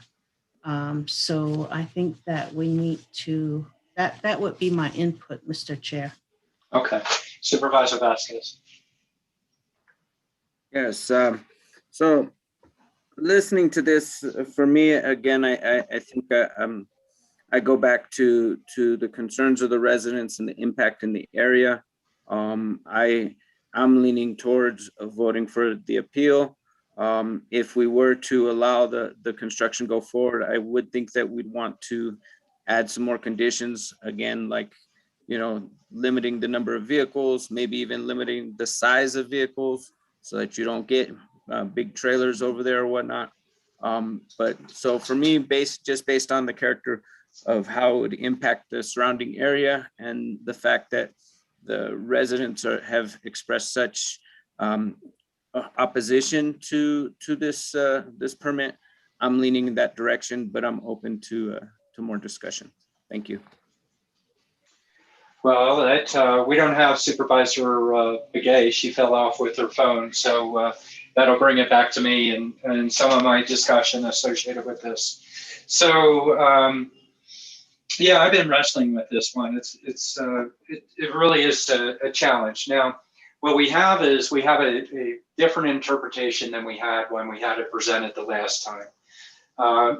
If you look at the Parks Area Plan, you get into let's see, land use, item A, or item 8 and 8A. I remember the conversations once upon a time when the area plan was being developed, that there was concern of triggering a lot of commercial activity that would occur. And so the discussion started to come back based on the surveys with the community that start to consider the interchange at the Parks exit itself for expansion, but limit the hub on where you increase density, allow for more commercial. Originally, they were proposing no commercial out in the in this area off of this exit here in Pittman Valley. We at the end, when the plan was being approved, because of the commercial use on the southwest corner and appeal from owners of that property, as well as the Quality Inn, not just the Quality Inn, but that property there, there was a desire to retain that opportunity for zoning for commercial. In the end, the board voted to approve the area plan allowing for commercial on that southwest quadrant of the interchange for it. The Parks Area Plan discussions were based on incrementalism. They know it's going to happen, but here's how it might happen associated with that. So when we last reviewed this, we did get into a discussion associated with the uses, and even though this was to serve the residents of the area, our interpretation was that it's still a commercial activity that is occurring. The one piece that I do find different that's presented here is the discussion associated with the utilities since then and how the case has come before us, and the discussions that happened at the planning and zoning level. The interpretation of zoning can be permitted on G zone. The piece of the discussion that, yes, these are findings of fact, but or even if the zoning allows for a conditional use permit, which currently exists, and this is a modification that's being proposed, it does not guarantee that we go beyond the zoning and or we increase uses associated with that. And that's when we start to consider and evaluate the potential impacts to the characters of the neighborhood in what will occur. So that is a piece that's been brought out with public testimony, a concern associated with the impact to the character of the neighborhood that I am struggling with. And then the other one is, that would be one of our findings of fact. The other one would be the proposed condition and use is consistent and conforms, and I know conforms to the goals, objectives, and policies of the general plan and specific plan. That's where I was struggling with having zoning infractions in the past where they were repetitive. When we truly defined it, no commercial, when we approved it last time, and we were getting the calls and we were getting the photos and we were seeing verification that commercial use was occurring at this standpipe, even though the conditions said no to it. And so I got to thinking about this, and I understand the utility discussion, why planning and zoning couldn't make those findings, and I understand the interpretation. And now with this change, a little bit of the matrix that we developed, but the focus and the application being driven that way, I actually can make the finding that it is a utility on it. It does change the dynamics. It can be a permitted use, but it's a conditional use on this one. And do we need to provide an expanded use associated with that? If the board were to lean towards approving it, I was going to suggest that we modify conditions, that we limit the time associated with it, and that we put an absolute condition of if there's any commercial activity that occurs on this, 3 repetitions of violations, that the conditional use permit could be revoked. I know that's in our ordinance. I did go over this with our county attorney earlier today, just weighing this one out. This is a really tough one. I understand there's no desire for added activity, as we heard by the testimony of the community, and that falls well within the the impact injurious to public health, safety. So that is the piece that I'm struggling with making the findings. It's conditions that help you make the findings, but that is about where I got with it. I want to put that out there. And I can bring my position to a conclusion, but I want to wait. It allows for the dialogue for the board, as they evaluate what they're taking a look at of, maybe they did or didn't consider these pieces. So I want to continue with the discussion a little bit further here. And I'll turn to let me go back to Supervisor Vasquez, because you're trying to delineate where you may be, and I understand it sounds like Supervisor Fowler, she may be in favor of this, but she's not quite sure yet. But go ahead, Supervisor Vasquez. Well, I respect the fact that the ordinance has changed some to the utility. Again, the concern of the increase in commercial activity there. I definitely, like I said before, would be open to some conditional uses. What those additional conditions are, I'm not sure yet. I'm still processing, but I am, again, still leaning towards approving the appeal. Okay. Supervisor Fowler, any last on this?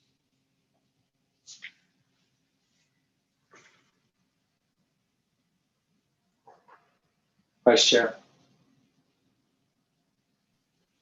Thank you. Yes, Mr. I am concerned, the community and the neighbors, having activities, but this is this water stand has been was approved in 1988, water pipe. And since then, it's had its, it's had its permits. It's in compliance with the state. And now it is now asking for a permit to provide service to the local individuals. So there are community members that are in favor of this also. And I think that if we were to maybe put another condition in there, we could approve. But I'm looking at what the source is and looking at the history. I understand some of the violations. We could say that, there are a water source on the east side, this is the west side, and there's one at Bear, Arizona. So, I just think that there may be a way to move towards approving it with additional conditions. I understand that it is a rural community. I understand when you buy property and you want to live in a rural community, you don't want, those to change. But it is a private property, and this has been approved since now in one way or another since 1988. Thank you, Mr. Chair.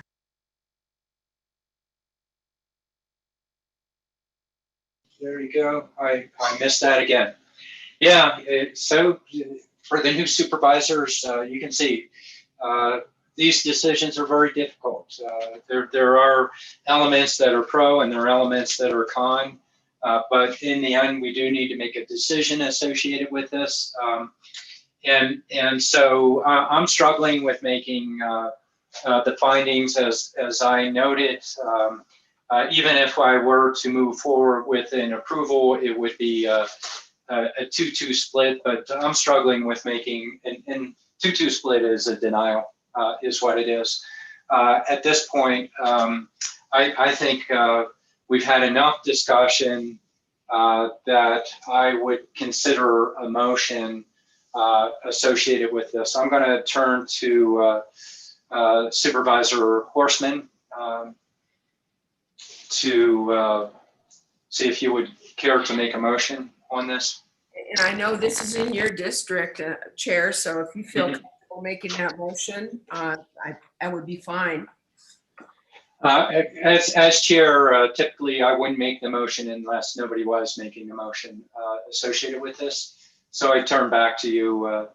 And I'll state, at this point, I'm struggling with making the findings as I noted before with it. I do see some benefit associated with it. I understand Supervisor Fowler's position as she outlined. She can make the findings, but it's a matter of interpretation. The evidence that I have before me, again, I struggle with number 4, conforming to the conditions associated with our policies of the general and specific plan, because we had conditions that were outlined and needed to be met with this. And then on number 2, detrimental impact associated with the welfare and injurious to the vicinity. So I will end up voting against this, but I need a motion. I would, in other words, supporting the appeal, not supporting the application. Go ahead, Supervisor Horstman. And, and since this is in your district and you certainly know your district better than all, I appreciate your comments and your thoughts. They're consistent with my review, my extensive review of this. And I know that this is a hard decision all across for the board members. But I think when all is said and done, we need to look at the neighborhood and we need to look at the character of the neighborhood. We need to ask ourselves, is this conditional use permit, which is over and above the zoning, is it detrimental to this neighborhood? Is it detrimental to this community? And I believe it is. So with that, I would make a motion that we uphold the appeal and that we deny the conditional use permit modifying the modification of CUP 14039, and that we not allow the sale of water from a standpipe to private individuals, and that we do not allow the conditional use permit, and we uphold the appeal of the appellant. I have a motion. I have a second by Supervisor Vasquez. Any further comments? Hearing no further comments, I'll go ahead and call for the question. All in favor of the motion, vote aye. Aye. Aye. And that's upheld in the appeal. All those against the motion, vote nay. Nay. All right. So we have a 3-to-1 decision in upholding the appeal, denying the expansion of the conditional use permit. All right. Well, thank everybody for attending the meeting tonight. And this is the only item that we have for the board's agenda. So I'll go ahead and I'll adjourn the meeting. Thank you, Mr. Chair. Thank you, members of the board, and thank you, members of the community. I really appreciate you coming forward here tonight and spending your evening with us and telling us what your thoughts were. Very much appreciated. So thank you. Yes, thank you so much for coming out. Really appreciate it. Thank you. Thank you for participating. It's very important that you're engaged in this, and it does help with us making decisions. So appreciate your participation tonight. Thank you. Thank you. All right. Good night, everybody. Good night.